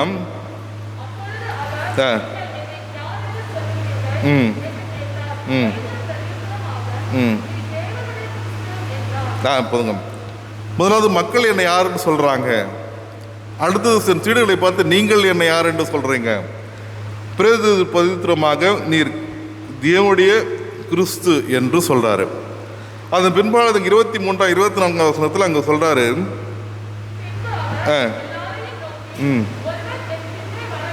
ஒருவன் என் பின்னே வர விரும்பினால் தன்னைத்தான் வெறுத்து என்னை பின்பற்ற கடவன். தன் ஜீவனை ரட்சிக்க விரும்புகிறவன் அதை இழந்து போவான். என் நிமித்தமாக ஆமாம். அப்போ உயிரையும் வெறுக்கின்ற அனுபவம் ரொம்ப தெளிவாக சொல்றார் ஆண்டவர். தன் ஜீவனை ரட்சிக்க விரும்புகிறவன் அதை இழந்து போவான். அப்போ இந்த உலக வாழ்க்கையில நான் சுகமாக இருக்கணும், நான் ரொம்ப நேசிக்கிறேன், உடலை ரொம்ப நேசிக்கிறேன், அதெல்லாம் நல்லதான், தப்பு ஒன்றும் சொல்ல. இங்கே இயேசு கிறிஸ்து மிக முதல் பகுதியில் தெளிவாக சொல்லிட்டாரு. எதற்கு முக்கியத்துவம், ரொம்ப இம்பார்ட்டன் எதுக்கு, அதுதான் சொல்கிறத தவிர நீ முழுமையமாக குடும்பத்தை விட்டு வந்துடலாம் அங்கே சொல்லலை. ஆனால் இங்கே சொல்கிறாரு, தன் ஜீவனை ரட்சிக்க விரும்புகிறவர் அதை இழந்து போவான், என் நிமித்தமாக தன் ஜீவனை இழந்து போகிறவர் அதை ரட்சித்துக் கொள்வான். அப்போ கடவுளுக்காக தன்னை இழக்கின்ற அனுபவத்தை பெறுகின்ற பொழுது நாம் எவைகளெல்லாம் தேவையற்றது எண்ணுகிறோமோ, எவைகளெல்லாம் இழந்தது என்று எண்ணுகிறோம், அவைகளெல்லாம் நம்ம பின்பதாக வந்துடும். ஒன்றும் நமக்கு ஒன்றும் லாஸ் ஆகாது, ஒன்றும் நம்ம நஷ்டப்பட போகிறதில்ல. கடவுளுக்காக தன் இழக்கின்ற அனுபவத்தை பெறுகின்ற பொழுது என் வாழ்க்கையிலே நான் எவைகளை இழக்கின்றேனோ அவைகளெல்லாம் என் பின்பதாக அது எனக்கு கடவுளுக்கு தெரியும், தானாக வந்து சேரும். ஆக இயேசுவின் வழி சிலுவையை சுமக்கின்ற அனுபவம் இது எளிதான ஒன்று அல்ல. மூன்றாவது, இந்த சிலுவை சுமக்கிற அனுபவம் இன்னைக்கு நம்ம இப்போ எப்படி பிரச்சனைனா, எனக்கு ரொம்ப பிரச்சனை, அல்லது நான் துன்பத்தை ரொம்ப சந்திக்கப்படுகிறேன், அல்லது எனக்கு பெரிய வியாதி, எனக்கு தொல்லை, எனக்கு பிரச்சனை, எனக்கு கஷ்டம், இன்றைக்கு இவைகள் தான் சிலுவை என்று எண்ணிக்கொள்ளுகிறோம். அது இங்கே சிலுவை பற்றி அதெல்லாம் இல்லை. இது என் வாழ்க்கையில் நடந்து போகின்ற ஒன்று. எனக்கு வாழ்க்கையில் ஏற்றத்தாழ்வுகள் இருக்கலாம், என் வாழ்க்கையில் பணப்பிரச்சனைகள் இருக்கலாம், என் வாழ்க்கையில் உயர்வு தாழ்வுகள் இருக்கலாம், எனக்கு வியாதிகள் இருக்கலாம், துன்பங்கள் இருக்கலாம், கவலைகள் கஷ்டங்கள் இருக்கலாம். ஐயோ என் வாழ்க்கையில் சிலுவை என்று அப்படி ஒரு காலம் நாம் சொல்ல முடியாது. அப்படி என்ற சிலுவையை சுமக்கிற அனுபவம் என்பது இங்கே ரொம்ப தெளிவாக சொல்லப்படுகிறது. தன்வாரத்தோடு கூட தானாக தன்னை முழுமையமாக அர்ப்பணிக்கின்ற ஒரு நபராக இயேசுவின் மீது உள்ளான அன்பினால் வரும் சுமை, அதான் சிலுவை. அப்போனா இதில் யாரையும் குற்றம் படுத்த முடியாது. எனக்கு ரொம்ப பிரதர், நான் ரொம்ப பலவீனமாக இருக்கிறேன், இந்த சிலுவை சுமந்தேன், நான் ரொம்ப ஃபாஸ்டிங்கில் இருந்தேன், நான் குற்றப்படுத்த முடியாது. இங்கே சொல்கிறாரு, என்னுடைய சுய விருப்பத்தின்படி இயேசு கிறிஸ்து தன் சீடராக இருக்கின்ற அனுபவம் என்பது நீ கட்டாயம் எப்படின்னா ஆகணும்லாம் சொல்லலை. திரளான மக்களை கூட்டு அனைவருக்கும் அழைப்பு சொல்றீங்க, வாங்க எல்லாரும் வாங்க, என் சீடனா வாங்க, என் சிலுவை சுமக்கிற அனுபவத்தை பெறுங்க. ஆனால் அந்த சிலுவை சுமக்கிற அனுபவம் என்பது இன்றைக்கு உலக வாழ்க்கையிலே நாம் சொல்லுகின்ற இப்படிப்பட்ட போராட்டங்கள் அல்ல. என் சுயத்தை வெறுத்து கடவுள் தன்னை தாழ்த்தி இயேசு கிறிஸ்துவின் உள்ளான அன்பினால் வரும் அந்த அர்ப்பணிப்பு தான் இந்த சிலுவை சுமக்கிற அனுபவத்தை பெற முடியும். அப்போ இன்னைக்கு நாம் எப்படிப்பட்ட சிலுவைகளை நாம் சுமந்திருக்கிறோம்? நான் உள்ளான அன்பினால், அப்போனா அந்த சிலுவை சுமக்கிற அனுபவம் பெற்ற உள்ளார்ந்த அன்பினால் என் சுயத்தை வெறுத்து நான் கடவுளுக்காக சிலுவை சுமக்கிற நீங்களும் நான் ஒருவர் மீது ஒரு குறை சொல்ல முடியாது, அல்லது நான் சிலுவை சுமக்கிற போது நான் அதை பற்றி குறை சொல்ல முடியாது, கடவுளை பற்றி கூட இப்படிலாம் சொல்ல முடியாது. நான் வியாதியாக இருந்தேன், நான் பிரச்சனையாக இருந்தேன், நான் போராட்டத்தில் இருந்தேன், கவலையில் இருந்தேன், இதுதான் சிலுவைன்னா நம்மளால் என்ன பண்ண முடியாது. அப்போ இன்றைக்கு இப்படிப்பட்ட செய்திகள் தான். அப்போ சீடனாக இருக்கின்ற அனுபவம் என்பது இதை தாண்டி இன்றைக்கு வேறு விதமாகத்தான் இன்றைக்கு செய்திகள் இந்த நயவஞ்சகத்தோடு கூட இன்றைக்கு சொல்லப்படுகிறது. அது ரொம்ப மிஸ்மரிசம், மயக்க நிலைகள், உங்களை கவருகின்ற சூழல் தான் இன்றைக்கி நம்ம கேட்டுக்கொண்டிருக்கிறோம். ஆனால் திருமறை மிக தெளிவாக சொல்லுகிறது, ஜீவனை இழக்க விரும்புகிறவன் கடவுள் அதை திருப்பி தருவார், எவைகளெல்லாம் இழக்கும் அவைகளெல்லாம் திருப்பி தருகின்ற அனுபவம். அப்போ சிலுவை சுமத்தல் என்பது இயேசுவின் செயலாக வரும் இடர்பாடுகளை ஏற்கின்ற அனுபவத்தை பெற வேண்டும். டிரிச்சர்ட் போனாஃபர் என்ற ஒரு மிகப்பெற்ற இறையலாளர் ஏறக்குறைய 39 வயதிலே தன் வாழ்க்கை இழந்து விட்டார். அநேக வரலாற்று திருமறை சார்ந்த சிறப்பான புத்தகங்கள் இன்றைக்கும் அவருடைய எழுத்துக்கள் அவருடைய விலை மதிக்க முடியாத ஒன்று. ஏறக்குறைய ஏப்ரல் 3, 1945 இந்த பாசிச கொள்கையினால் இயேசு கிறிஸ்துவின் உண்மையான சீடனாக தன்னை இழக்கின்ற அனுபவத்தை பெற்று இரத்த சாட்சியாக மாறினார் என்பது அந்த புத்தகத்தில் படிச்சிருந்தேன். தன்னை இழந்த அனுபவம் என்பது தன்னை உயிரை மாய்க்கின்ற அனுபவம். இன்றைக்கி நம்ம கூட பார்த்துருக்குறோம், நம்ம வாழ்கிற காலகட்டங்களிலே கிரகம் ஸ்டுவர்ட்ஸினுடைய அனுபவங்கள். அந்த அம்மா சொன்ன வார்த்தை, இவளை மன்னியும், இவளை இயேசு கிறிஸ்து சொல்லியிருக்க முடியும், அல்லது இயேசுவின் திருத்தொண்டராகிய ஸ்தேவான் சொல்லியிருக்க முடியும். ஆனால் அவர் வழி பின்பற்றுகின்ற இந்த விசுவாச தாயும் சொல்கிறாங்க, இவர்களை மன்னித்து விடுங்க, மன்னியும். அப்போ இயேசு கிறிஸ்துவின் சீடனாக இருக்கின்ற அனுபவம் என்பது இப்படிப்பட்ட தன் விருப்பப்படி தன்வரத்தோடு கூட அல்லது முழு அர்ப்பணிப்போடு ஏற்றுக்கொள்கின்ற அனுபவம் பெறுகின்றது தான். இன்னைக்கு பெரியதுனால நான் ரட்சிக்கப்பட்டீங்களா பிரதர், இன்னைக்கு பெரிய கேள்வி. ஆமாங்க, 1940, 1975, 1980 காலைல 4 மணிக்கு ரட்சிக்கப்பட்டேன். அப்போ அதிலிருந்து அடுத்த நாள்லேருந்து அப்போ இயேசுக்கு சொல்ல, என்னை தவிர நீ ஏன் நல்லவன் என்று சொல்லுகிறாய், பிதா ஒருவரை தவிர நல்ல. அப்போ ரட்சிப்பின் அனுதினமும் கடவுளுடைய சமூகத்திலிருந்து பெறுகின்ற ஒரு அனுபவம். ஆனால் சிலுவை என்பது அப்படி இல்லை. இயேசு கிறிஸ்துவின் பின்பதாக சென்று அந்த சிலுவையை சுமக்கிற அனுபவம் என்பது சாதாரண ஒன்று அல்ல. இது ரட்சிப்பை பெற்றுக்கொள்ளலாம், ஆனால் அந்த சிலுவை சுமக்கிற அனுபவம் என்பது சாதாரண ஒன்று அல்ல. அப்போ இன்றைக்கு நம்ம வெறுக்கின்ற அனுபவத்தை பெற வேண்டும். இன்றைக்கி நம்ம எப்படிலாம் இருக்கிறோம், என்னை எப்படியாச்சும் முதன்மையாகப்படுது. ஒரு பழமொழி சொல்லுவாங்க, சாவு வீட்டுக்கு போனாலும் நான் தான் பணமாக இருக்கணும், கல்யாண வீட்டுக்கு போனாலும் நான் தான் மாப்பிள்ளையாக இருக்கணும், இல்லையா? அப்போ இன்றைக்கு இதெல்லாம் நம்ம எதெல்லாம் நம்ம முதன்மைப்படுத்துகிறோம், எதெல்லாம் நம்ம இரண்டாவது படுத்துகிறோம், எதுக்கு முக்கியத்துவம் இருக்கும் என்பதை நாம் சிந்தித்து பார்க்க நாம் அழைக்கப்படுகிறோம். அடுத்தது லூக்கா 14ஆம் அதிகாரத்தில் பார்ப்போம் என்று சொன்னால், இங்கு 28ஆம் வசனம் 31ஆம் வசனத்தில் நீங்கள் பார்த்தீங்கன்னா, உங்களில் ஒருவன் கோபுரத்தை கட்ட மனதாக இருந்தான், இல்லைங்களா? முதல் பகுதி 28ஆம் வசனத்தில். அப்புறம் 31 பார்த்தீங்கன்னா, அன்றையும் ஒரு ராஜா மற்றும் ராஜாவோட கூட யுத்தம் செய்ய போகிற போது 2 பேரப்பிளை பற்றி ஊமையை பற்றி சொல்கிறாரு. இந்த 2 ஊமையை பற்றி நம்ம அதிகமாக தியானித்து இருக்க முடியாது. ஏன்னா இந்த 2 வசனங்களோடு முடிஞ்சு போயிடுச்சு. இந்த 2 வசனங்களோடு கூட இங்கேயும் கடவுள் இந்த இடத்துல கூட அங்கே சீடனை குறித்து சொல்லுகின்ற பொழுது இந்த 2 பேரை குறித்து சொல்கிறாரு. அப்போ இது 2த்துக்கு ஆன்சர் அங்கே 32ஆம் வசனம் வாசிங்களேன். நீங்கள் வீட்டில் போய் படித்து பாருங்க, டைம் இல்லை, இன்னும் 5 நிமிஷம் தான் இருக்குது. 32ஆம் வசனம் அதுக்கு ஆன்சர் சொல்கிறாரு. 32 லூக்கா 14:32.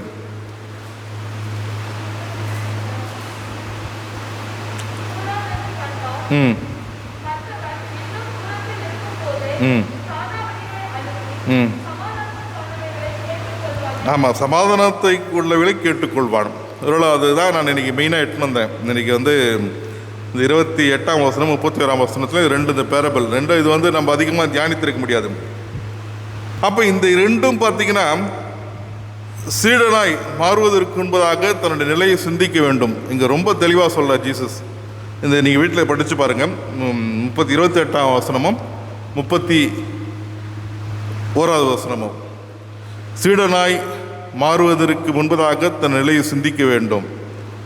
ஏன்னா இந்த உலக வாழ்க்கையில் பாவம் நம்மை ஆட்கொள்ளலாம், இந்த உலக வாழ்க்கையில் போராட்டம் நம்மை ஆட்கொள்ளலாம், சோதனைகள், சாத்தானுடைய செயல்பாடுகள் எல்லாம் நம்ம சூழ்ந்து கொள்ளலாம். இவளுக்கு எதிராக போராடுகின்ற அனுபவத்தை பெற வேண்டும். இவளை வெற்றி பெற்றால் சீடனாக இருக்கின்ற அனுபவத்தை பெற முடியும். ஆக இங்கே எல்லாரும் கப்பலில் கட்டாயம் நீ சீடனாக இருக்கிறதெல்லாம் இங்கே சொல்ல, ஆனால் கடவுளுடைய அழைப்பு எல்லோரும் வாங்கன்னு சொல்லி. அப்போ இயேசு நிமித்தம் நாம் இழப்பதற்கு நம்ம ஆயத்தமாக இருக்க வேண்டும். இயேசு நிமித்தம் நம்ம இழப்பதற்கு நம்ம ஆயத்தமாக இருக்க வேண்டும். இதோட ஒரு சாட்சி சொல்லலான்னு யோசிச்சிருந்தேன். என் வாழ்க்கையில் ஏற்பட்ட இழப்பு நேரம் இல்லாததால் அதை சொல்ல முடியல. மூன்றாவது பார்த்தீங்கன்னா உடைமைகளை வெறுத்து விடுகின்ற அனுபவம். சீடத்துவம் அனுபவம் உடைமைகளை, தனக்கு இருக்கிற வெல்த் இல்லையா. 33 வசனம் வாசிக்கிறீங்களே. ம் ம் ம் ஆமாம். அப்போ ரொம்ப கஷ்டம் தான் பழகுது இது. இயேசு கிறிஸ்துவின் சீடரா அப்போ திருமுறை சுமப்பது, சர்ச்சுக்கு வரது ரொம்ப கஷ்டப்படுது. எல்லாத்தையும் சொல்லிட்டாரு. அப்போ நம்ம எதெல்லாம் யூஸ் பண்ணுறோம் எல்லாத்தையும். முதலாவது சொல்கிறாரு தன்னை வெறுத்துருங்கன்னு சொல்கிறாரு. எதுக்கு எனக்கு தான் முக்கியத்துவம் தோணுன்னு சொல்கிறாரு. இரண்டாவது சொல்கிறாரு தன் உயிரை கூட இழக்கின்ற அனுபவத்தை பெற வேண்டும் என்று சொல்கிறாரு. மூணாவது பார்த்தீங்கன்னா தன் உடைமைகளை வெறுக்கின்ற அனுபவத்தை பெற வேண்டும். இன்றைக்கி உலக பிரகாரமாக, இன்றைக்கி மனிதனுடைய ஆசையே இன்றைக்கி பார்த்தா உலக பிரகாரமாக தான். இன்றைக்கி ஒரு புறம் ஆயிரக்கணக்கான மக்கள் அது எண்ண முடியாத அளவுக்கு பொருட்களை சேர்த்து கொண்டிருக்கிறாங்க. ஆனால் ஒரு கூட்டத்து மக்கள் உணவுக்காக காத்து கொண்டிருக்கிற சூழலும் இருக்கிறது. கடந்த நாட்களில் இந்த மன்னிவாக்கம் இந்த பகுதியில் பார்வையற்றவங்க வந்திருந்தாங்க. அப்போ சொல்லிது நீங்கள் எல்லோரும் வர வேண்டாம், ஏன்னா நாங்கள் அவ்வளோ ஒன்றும் பெருசு செய்ய முடியாது, ஒரு குறிப்பிட்ட பேர் வாங்கன்னு சொன்னோம். 2 ஆட்டோவில் வந்தாங்க. கடவுளுடைய மிகப்பெரிய அருட்கொடையினால அன்றைக்கு பார்த்து நம்முடைய திருச்சபையிலிருந்து சில நண்பர்கள் நிறைய பொருள் கொடுத்துருந்தாங்க. அது மறுக்க முடியாத ஒன்று. அப்போ இதெல்லாம் இப்போ சொன்னோம், அவங்களாண்ட கூப்பிட்டு செக்ரட்டரிட்ட சொல்லி வாசிங்கன்னு சொல்லி கொடுத்தோம். அப்போ அந்த நபர் சொன்னார், ஐயா சத்தமாக வாசிங்க, ஏன்னா என் கூட 2 ஆட்டோ ஓட்டுறவங்க வந்திருக்கிறாங்க, நான் இங்கேருந்து போகிறதுக்குள்ளே பாதி பொருள் காணாத போயிடும், ஆகவே என்ன பண்ணுங்க வாசிங்க. ஆனால் அந்த சூழல் இல்லை. இன்றைக்கும் அவங்க கடந்த வாரத்தில் ஃபோன் பண்ணி கேட்டிருந்தாங்க, எங்களுக்கு ஏதாச்சும் பண்ண முடியுமா. அப்புறம் தான் விசாரித்தா யாருன்னு கேட்டால் அந்த ட்ரெயினில் அந்த நூல் விற்கிறவங்க, அந்த ஊசி அந்த வியாபாரம் பண்ணுறவங்க தான். எங்களுக்கு ஒன்றுமே இல்லை, இப்போ நாங்கள் குடும்பத்தோடு கூட பசியில் வாடிக்கொண்டிருக்கிறோம், ஏன்னா எங்களுக்கு வந்து நிரந்தரமாக ரேஷன் கார்டு கூட இருக்கல இல்லை, அதனால தான் நாங்கள் ரொம்ப கஷ்டப்படுறோன்னு சொல்லியிருந்தாங்க. சரி நான் சர்ச்சில் சொல்கிறேன், விருப்பப்பட்டு யாராவது கொடுத்தா நாங்கள் ஃபோன் பண்ணுறோம் வாங்கன்னு சொல்லியிருந்தேன். அப்போ இந்த இன்றைக்கு எனக்கு என் வளமையாக இருக்கணும், இன்றைக்கி நான் வளமையாக இருக்கணும்.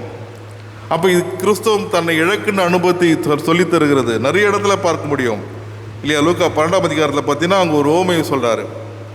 ஒரு பணக்காரன் இல்லைங்களா, லூக்கா 12ஆம் அதிகாரம் 16ஆம் வசனத்திலிருந்து, அறிவற்ற செல்வனுடைய உண்மை, தான் எல்லாம் சேர்த்து வச்சுட்டேன், மகிழ்ச்சியாக இருக்கிறான், கோவப்படாத. அப்போ கடவுள் சொல்ல, மதிக்கேடரை இன்று இரவு நீ எடுத்துக்கொண்டால் இது என்ன பிரயோஜனமாக இருக்கும். அல்லது சகேயு தன்னை இழக்கின்ற அனுபவத்தை குறித்து சொல்லுகின்ற போது இயேசு அவனை குறித்து சான்று கொடுக்கிறார், இவன் ஆபிரகாமின் குமாரனாய் இருக்கிறானே. அல்லது அந்த 5 அப்பம் 2 மீன், அல்லது இந்த வாசி கேட்ட முதல் பகுதியில் அங்கே தீர்க்கன்னு சொல்கிறான், எனக்கு ஒன்றும் தேவையில்லை. அப்படின்னா இந்த கிறிஸ்தவம் என்பது எதுவும் தேவையற்ற ஒன்று.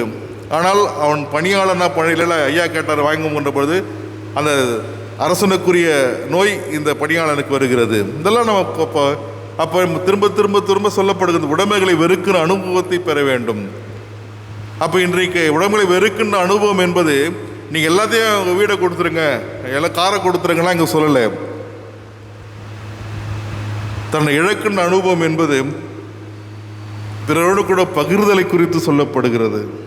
ஷேரிங், பிறரோடு கூட பகிர்தலை குறித்து. அப்போ இன்றைக்கு நாம் எவைகளெல்லாம் நாம் பகிர்ந்திருக்கிறோம், இங்கே எல்லாத்தையும் நீங்கள் கொடுத்துருங்க. அது திருச்சபையை போல அவரவர்கள் தங்கள் காணாட்சிகளை வைத்து என்ன பண்ணிட்டாங்க, கொடுத்தாங்க. நான் ஒரு சர்ச்சில் ஒர்க் பண்ணியிருந்தேன், வெங்கலுத்தூர் என்ற ஒரு கிராமத்தில். இன்றைக்கும் மிகப்பெரிய ஆலயம், நீங்கள் போய் பார்த்தீங்கன்னா இன்றைக்கும் மிகப்பெரிய ஆலயம். 6 மணிக்கு கூட்டம் வந்துருங்கன்னு சொன்னாங்க, ஊர் கூட்டம் வந்துருங்கன்னு சொன்னாங்க. போட எல்லாரும் பார்த்தா பெரிய பெரிய பேப்பர் வச்சுருந்தாங்க, என்னென்ன அந்த ஊழியர் சொல்கிறார், ஐயா இன்றைக்கி வந்து நம்ம சர்ச்சு கட்ட போகிறோம், யார் யாருக்கு எவ்வளோ எவ்வளோ சொத்து இருக்குதுன்னு இந்த பேப்பர் எட்டணும் சொல்லியிருக்கிறோம், அதுக்கேற்ற மாதிரி இப்போ காசு கலெக்ட் பண்ண போகிறோம். அவங்க எல்லாத்தையும் எட்டு வராங்க, கிராமத்து மக்கள் எல்லோரும் எட்டு வந்து எனக்கு இவ்வளோ இருக்குதுன்னு சொன்னதுக்கப்புறம் சரி நீ இவ்வளோ காசு கொடுத்துரு எழுதி வச்சுட்டு போயிடுறாங்க. ஒருத்தராக வந்து மொத்த பேர் 182 குடும்பமும் சொன்னாங்க. நடந்த உண்மை, நான் பொய் சொல்லலை. அப்புறம் ஒரு முயற்சி எடுத்தாங்க, நம்ம வந்து நம்மளை தான் கட்டணுமே தவிர எந்த ஒரு காரணத்தை கொண்டும் நம்ம கிராம திருச்சபை என்று சொல்லி நம்ம மற்றவங்கள போய் கேட்கக்கூடாது, சிட்டியில் போய் எங்கேயுமே கேட்கக்கூடாது, கட்டணும்னு ஒரு 2வது முடிவு. வெங்கலத்தூர் சைமன் இன்ஜினியர் வந்தார்ல அந்த ஊரில். 3வது ஒரு முயற்சி என்னென்னா, அது 182 பேரையும் பிரிச்சுட்டாங்க. பிரித்து திங்கக்கிழமைனா ஒரு 15 குடும்பம், செவ்வாய்க்கிழமை ஒரு 15 குடும்பம், அப்படி பிரித்து அந்த 15ல் 2 பேர் வந்து சாப்பாடு செய்யணும், இதெல்லாம் வந்து ஃப்ரீயாக சர்ச்சுக்கு வேலை செய்யணும். ரூஃப் போடுறாங்க. அப்போ இன்னொரு பெரிய ஆச்சரியம் என்னென்னா, அங்கே இருக்கிற இந்து சகோதரர்களோ முகமதிகளோ நாங்கள் போடுறோம், நாங்கள் வந்து போடுறோம், ஹெல்ப் பண்ணுறோம், நீங்கள் எங்களுக்கு சாப்பாடு செஞ்சு போடுங்க. அதேமாதிரி நடந்துச்சு. 4வது ஆர்டர் என்னென்னா, ஐயரு காலிலேருந்து சாயந்தரம் வரை இங்கே உட்காரணும். ஏன்னா மக்கள் கொஞ்சம் இன்ட்ரெஸ்டாக வேலை செய்வாங்க. எனக்கும் சந்தோஷம் தான், பரவாயில்லைங்க, இவ்வளவோ எல்லாரும் தாங்கள் வேலையும் செய்கிறாங்க, தாங்கள் இருக்கிற காசை எட்டு வந்து கொடுத்துட்றாங்க. ஒருத்தர் வந்து ஒன்றும் இல்லைன்னா கூட எட்டு வந்து எனக்கு வீடு இவ்வளோதாங்க, இது ஒரு 30,000 40,000 போவோம், 50,000 போவோம், சின்ன கூரை தான், நான் வந்து அதுக்கு ஏற்ற மாதிரி பாதி அமௌண்ட்டு நான் கொடுத்துட்றேன், மாதம் கொஞ்சம் கொடுத்துட்றேன். தன்னை இழக்கின்ற அனுபவம், அது அந்த பகிர்தல் குறி அங்கே சொல்லப்படுகிறது. அதுதான் சொல்ல வந்தேன். அந்த ஊர் ரொம்ப வித்தியாசமாக இருக்கும். விபிஎஸ் விடுமுறை வேதாகம பள்ளி பார்த்தீங்கன்னா எனக்குரிய 800 பிள்ளைகளுக்கு மேலே இருப்பாங்க. அந்த ரெசிடென்சியல் விபிஎஸ் நடத்துவாங்க. என்னென்னா பக்கத்தில் இருக்கிற கிராமத்து மக்கள்லாம் வந்துடுவாங்க. ஒவ்வொரு வீட்டுக்கும் ஒரு 15 பிள்ளைகள் அமைச்சிருவாங்க. ஈவன் நைட்டில் அடுத்த நாள் காலையில் அவர் தான், அந்த குடும்ப தலைவர் தான் வந்து அந்த 15 பிள்ளைகளை வந்து ஒப்படைக்கணும், அட்டனன்ஸ் கொடுத்துட்டு. 10 நாள் ரொம்ப சிறப்பு, ஒரு மாதிரி வித்தியாசமாக இருக்கும். அந்த கிராமமே வித்தியாசமாக இருக்கும். அந்த 10 நாட்கள் ஒரு விழாக்கள் தான். அவங்க இல்லாமல் பார்த்தீங்கன்னா கல்யாணத்துக்கு எப்படி டெக்கரேட் பண்ணியிருப்பாங்களோ, எங்கள் வீட்டுக்கு பக்கத்து கிராமத்தில் பிள்ளைகளாக வராங்க, பிபிஎஸ் நடக்கும் போது எல்லா வீடும் டெக்கரேட் பண்ணி ரொம்ப ஒரு சிறப்பாக இருக்கும். அப்போ என்னென்னா தனக்கு தம் கிராமமாகவே அப்படிப்பட்ட அனுபவத்தை பெற்றும்போது அங்கே அநேக ஆசீர்வாதங்கள் நடைபெற்றது. இங்கே இயேசு கிறிஸ்து வாழ்க்கையில் கூட இதுதான். நீங்கள் பகிர்தலை குறித்து சொல்ல எல்லாத்தையும் இல்லை, மற்றவர்கள் கூட நீ பகிர்ந்தளிக்கிற. இப்போ இன்றைக்கு நம்முடைய வாழ்க்கையில் இயேசு கிறிஸ்து சீடனாக இருக்கிற நாம் எப்படிப்பட்ட பகிர்தல்? லூக்கா 14ஆம் அதிகாரம் 33ஆம் வசனம் இல்லையா? வெறுத்தல் இந்த வார்த்தைக்கு விட்டு விடல் துறவு என்று சொல்லப்படுது. அப்பாஸ்டோமா என்ற வார்த்தை பயன்படுத்துகிறாங்க. ஆக உலகப் பொருளை விட்டு விடு, டு சே குட் பை இல்லையா, டு சே ஃபேர்வெல், அதெல்லாம் அந்த மீனிங்காக சொல்லப்படுகிறது. அப்போ உலகப் பொருள், இந்த உலக ஆசை, இது எல்லாத்தையும் விட்டு விடு. ஏன்னா விட்டு விடு என்பது மற்றவர்கள் கூட இந்த பகிர்தலை குறித்து சொல்லப்படுகிறது. ஆக விட்டுவிட வேண்டும் என்பது அனைத்தும் அல்ல, நமக்குரியவளை விட்டு தேவையற்றவளை விட்டு விடுகின்ற அழைப்பு. திரும்ப திரும்ப நான் வந்து ஒரு காரியத்தை அழுத்து சொல்லியிருக்கிறேன். இங்கே சீடனாக இருக்கிற அனுபவம் என்பதை குறித்து இங்கே சொல்லியிருக்கிறேன். ஆக இன்றைக்கு இந்த ஆடம்பரம், பணம், இதெல்லாம் பற்றி எதிர்மறையான விளைவுகளை உருவாக்கும். எதிர்மறையான விளைவுனா ஒரு நேரம் இல்லாதனால அதை சொல்ல, எதிர்மறையான விளைவுகள்.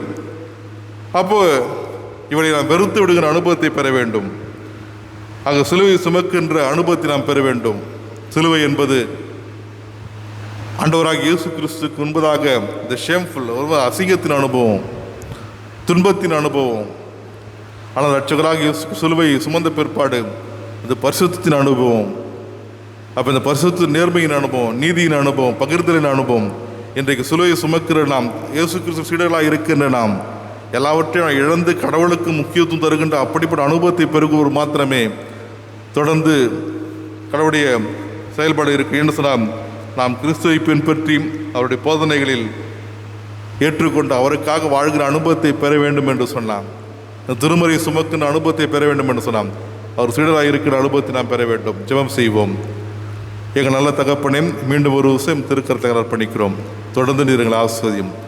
உடைய சீடராக இருக்கிற அனுபவத்தை நீர் எங்களுக்கு தாரும். தந்தை, மைந்தன், தூய அவன் திருப்பெயராலே ஆமென். நாம் அனைவரும் எழுந்து நின்று நம்முடைய விசுவாசத்தை அப்போஸ்தலர் விசுவாச பிரமாணம் மூலமாக நாம் சேர்ந்து அறிக்கை செய்து உறுதிப்படுத்திக் கொள்வோம். வானத்தையும் பூமியையும் படைத்த சர்வ வல்லமையுள்ள பிதாவாகிய தேவனை விசுவாசிக்கிறேன். அவருடைய ஒரே குமாரனாகிய நம்முடைய நாதர் இயேசு கிறிஸ்துவை விசுவாசிக்கிறேன். அவர் பரிசுத்த ஆவியினாலே கன்னிமரிடத்தில் பிறந்தார். பொந்தி பிலாத்தின் காலத்தில் பாடுபட்டு சிலுவையில் அறையுண்டு மரித்து அடக்கம் பண்ணப்பட்டு பாதாளத்தில் இறங்கினார். 3ஆம் நாள் மரித்தோரிலிருந்து எழுந்தருளினார். பரமண்டலத்துக்கு ஏறி சர்வ வல்லமையுள்ள பிதாவாகிய தேவனுடைய வலது பாசத்தில் வீற்றிருக்கிறார். அவ்விடத்திலிருந்து உயிருள்ளோரையும் மரித்தோரையும் நியாயம் தீர்க்க வருவார். பரிசுத்த ஆவியை விசுவாசிக்கிறேன். பொதுவாக இருக்கிற பரிசுத்த சபையும் பரிசுத்தவான்களுடைய ஐக்கியமும் பாவ மன்னிப்பும் சரீரம் உயிர்த்தெழுதலும் நித்திய ஜீவனும் உண்டென்று விசுவாசிக்கிறேன். ஆமேன். சபையார் அமரவும். அறிவிப்புகள். கர்த்தருடைய பரிசுத்த நாமத்திற்கு மகிமை உண்டாவதாக. இயேசு கிறிஸ்துவின் நாமத்தினாலே இந்த ஆராதனை கலந்து கொண்டிருங்கள் யாவருக்கும் ஆயர் சார்பாகவும் திருச்சபையின் சார்பாகவும் அன்பின் வாழ்த்துக்களை தெரிவித்துக் கொள்கிறோம். அன்பானவர்களே, நம்முடைய ஆலயத்திலே திருச்சபை மக்களின் உபயோகத்திற்கென்று டாய்லெட் ரெஸ்ட் ரூம் கட்டப்பட வேண்டும் என்று தீர்மானிக்கப்பட்டு அந்த தீர்மானத்திற்கு நம்முடைய பேராயர் அவர்கள் ஒப்புதல் அளித்திருக்கிறார்கள். டாய்லெட் கட்டப்படுவதற்கு ஒப்புதல் அளித்த நம்முடைய பேராயர் அவர்களுக்கு திருச்சபையின் சார்பாகவும் குருசேகரத்தின் சார்பாகவும் நம்முடைய ஆயர் சார்பாகவும் மனமார்ந்த நன்றியை தெரிவித்துக் கொள்கிறோம். பேராயரிடத்தில் ஒப்புதல் பெற்றுக் கொடுத்த நம்முடைய ஆயர் அவர்களுக்கும் நம்முடைய திருச்சபையின் சார்பாகவும் குருசேகர் குழுவின் சார்பாகவும் மனமார்ந்த நன்றியை தெரிவித்துக் கொள்கிறோம். இந்த ஆராதனை முடிந்தவுடன் அந்த டாய்லெட் கட்டுப்பான பணிக்காக நம்முடைய ஆயர் அவர்கள் ஜெபித்து அதை ஆரம்பித்து வைப்பார்கள். ஆகவே சபையார் யாவரும் அந்த கட்டுமான ஆர்வம் ஜெபத்தில் கலந்து கொள்ளும்படி உங்களை அன்போடு கேட்டுக்கொள்கிறோம். திருமண அறிக்கை. தெரிந்த திருச்சபை சென்னை பேராயம் தூய யோவானாலயம் மேடவாக்கம் குருசேகரத்தை சார்ந்த திரு ஜான் பீட்டர் அவளின் மகன் செல்வன் ஜான் பிரவீன் பீட்டர் என்பவருக்கும், தெளிந்த திருச்சபை திருச்சி தஞ்சாவூர் திருமண்டலம் காரைக்கால்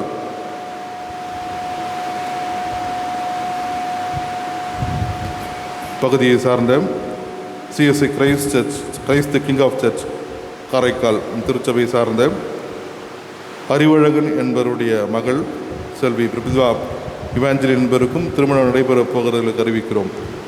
இவ்விருவருக்கும் திருமணம் நடத்தக்கூடாதபடி நியாயமான தடைய காரணம் தெரியும் என்று சொன்னால் அதை சபை ஞாயிற்கு எழுத்தின் மூலம் தெரிவிக்கும்படி கேட்டுக்கொள்ளப்படுகிறீர்கள். இது இவர்களுக்கு முதலாம் அறிக்கை. திருமணத்தில் இணையப் போகிற அன்பு பிள்ளைகளுக்காகவும் பிறந்த நாள் காண்கின்ற திருமண நாள் காண்கின்றவர்களுக்காக நம் கடவுள் நோக்கி மன்றாடுவோம். தாயும் தந்தையும் ஆகிய நல்ல கடவுளையும்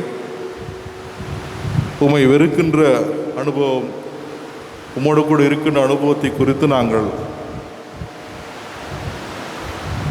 திருமறை வாயிலாக நாங்கள் தன் ஜீவனை இழக்க விரும்புகிறவர் இழந்து போவார், அதை வெறுக்கின்றவர் இழக்கின்றவர் பெற்றுக்கொள்வார் என்ற இன்றைக்கும் உடைய சீடுகளாக நாங்கள் இருக்கிற அனுபவத்தை பெற்றிருக்கிறோம். அதற்காக நன்றி செலுத்துகிறோம்.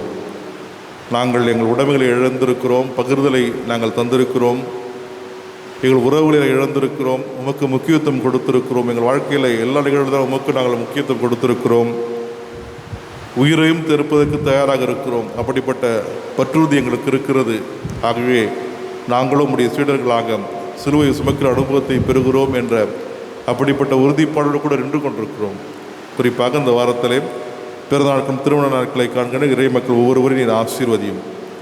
இன்னும் அநேகப்படிப்பட்ட சிறப்பான நாட்களை காண கர்த்தர் அவளையும் அவர் குடும்பங்களையும் நிறைய ஆஸ்வதிக்க வேண்டும் என்று மன்றாடுகிறோம். இப்பொழுதும் நாங்கள் வாசி கேட்ட அந்த திருமண அறிக்கைக்கு நன்றி செலுத்துகிறோம். தேவரீர் ஜான் பிரவீன் பீட்டர் அவர்களுக்காக பிரதீபா இவாஞ்சலிக்காக நன்றி செலுத்துகிறோம்.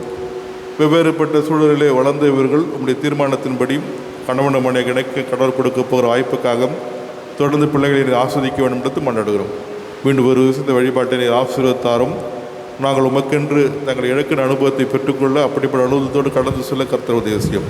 தொடர்ந்து சீடர்களாக நாங்கள் மகிழ்ச்சியோடு கூட நாங்கள் இந்த உலகத்துக்கு புறப்பட்டு செல்ல அப்படிப்பட்ட அனுபவம் பெற்றுக்கொள்ள மீண்டுமாய் நாங்கள் அர்ப்பணிக்கிறோம். தொடர்ந்து எங்களை ஆஸ்வதியும் திருக்கத்தை அர்ப்பணிக்கிற நிறைய பொறுப்பெடுத்துக் கொள்ளும். பிதா குமாரன் பரிசுத்தன் திருப்பிராலே ஆமீன். நாம் அனைவரும் எழுந்து நிற்போம். இப்பொழுது ஒரு பாடல் ஒலிபரப்பப்படும். அப்பொழுது நாம் நம்முடைய காணிக்கைகளை படைப்போம்.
ஜெபம் செய்வோம். துதிகளின் மத்தியில் வாசமாயிருக்கிற நல்ல தகப்பனே, நாங்கள் உம்மை நன்றியோடு ஸ்தோத்தரிக்கின்றோம், துதிக்கின்றோம். அப்பா தேவரீர் தகப்பனே, நீர் எங்களை உமது பிள்ளைகளாக நீர் தெரிந்து கொண்டீர். அதற்காக நாங்கள் உமக்கு நன்றி செலுத்துகின்றோம். நாங்கள் எங்களை இழக்கின்ற அனுபவத்தை பெற்றவர்களாக, உமக்கு பிரியமான பிள்ளைகளாக தகப்பனே, உமக்கு மாத்திரம் முதலிடம் கொடுக்கின்றவர்களாக, எங்கள் இருதயத்தின் சிந்தனையை நாங்கள் உமக்கு நேராக திருப்பி ஒரு பரிசுத்தமான வாழ்க்கை வாழ்ந்து உம்முடைய ராஜ்யத்திற்கு எங்களை ஆயத்தப்படுத்தி கொள்ள நீர் எங்கள் ஒவ்வொருவருக்கும் கிருபை செய்யும்படியாக நாங்கள் உம்மை நோக்கி பார்க்கின்றோம். அப்பா திருச்சபையின் அங்கங்கள் ஒவ்வொருவரும் உம்முடைய கரத்திலே தருகின்றோம். சிறியவர் முதல் பெரியவர்கள் வரை ஒவ்வொருவரையும் தேவரீர் பொறுப்படுத்திக் கொள்ளும்படியாக நாங்கள் உம்மை நோக்கி பார்க்கின்றோம். அப்பா நம்முடைய பிள்ளைகளுடைய தேவைகள் எல்லாவற்றையும் தேவரீர் சந்தியும். விசேஷித்த விதமாக தகப்பனே, இந்த கொடிதான இந்த கொரோனா நோய் பரவி வருகின்ற காலங்களிலே இதன் மூலமாக ஒருவரும் பாதிக்கப்படாதபடி தகப்பனே நீர் வேலியடைத்து பாதுகாத்து கொள்ளும்படியாக நாங்கள் உம்மை நோக்கி பார்க்கின்றோம். எங்களை தாழ்த்தி உம்முடைய கரத்திலே தருகின்றோம். தொடர்ந்து திருச்சபையோடும் திருச்சபையின் அனைத்து ஊழியங்களோடும் உம்முடைய கிருபை நிறைவாய் தங்கியிருக்கும்படியாக நாங்கள் உம்மை நோக்கி பார்க்கின்றோம். அப்பா ஆயருக்காக ஜெபிக்கின்றோம், அவருடைய குடும்பத்திற்காக நாங்கள் ஜெபிக்கின்றோம். தகப்பனே, இன்னும் உம்முடைய ஊழியத்தை அநேகருக்கு ஆசீர்வாதமாக செய்ய நீர் அவரை உம்முடைய கருவியாக எடுத்து பயன்படுத்தும்படியாக நாங்கள் உம்மை நோக்கி பார்க்கின்றோம். அப்பா கமிட்டி மெம்பர்ஸ் உம்முடைய கரத்திலே தருகின்றோம். செக்ஷன் பால்ராஜங்களுடைய கரத்திலே தருகின்றோம். ஒவ்வொருவரோடும் தகப்பனே உம்முடைய கிருபை நிறைவாய் தங்கியிருக்கட்டும். மீண்டுமாக திருச்சபையின் குடும்பங்கள் ஒவ்வொருவரையும் உம்முடைய கரத்திலே தந்து ஜெபிக்கின்றோம். உம்முடைய நீங்காத பிரசன்னம் ஒவ்வொருவரோடும் நிறைவாய் தங்கியிருக்கட்டும். பாதுகாத்து கொள்ளும், பலப்படுத்தும். மீட்பர் இயேசுவின் மூலம் ஜெபங்கேளும் நல்ல தகப்பனே, ஆமேன். என் ஆத்மாவே கர்த்தரை ஸ்தோத்திரி, என் முழு உள்ளமே அவருடைய பரிசுத்த நாமத்தை ஸ்தோத்திரி. என் ஆத்மாவே கர்த்தரை ஸ்தோத்திரி, செய்த சகல உபகாரங்களையும் மறவாதே, ஆமேன். தாயும் தந்தையுமாகிய கடவுளின் அன்பும் மைந்தராகிய இயேசுனரும் தூதராகிய ஆவியினரும் நம் அனைவரோடும் நம் குடும்பத்தோடும் சீடத்து அனுபவத்தோடும் அவருடைய கிருபை பிரசன்ன வேடத்தில் என்றும் என்று சாக்கல தங்கியிருப்பதாக. ஆமென்.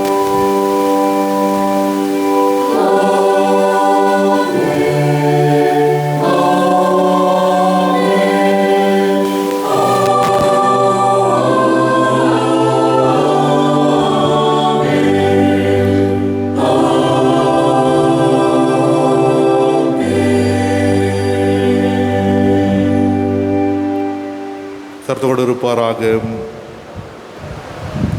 சமாதானத்துடனே புறப்பட்டு சொல்லுவோம்.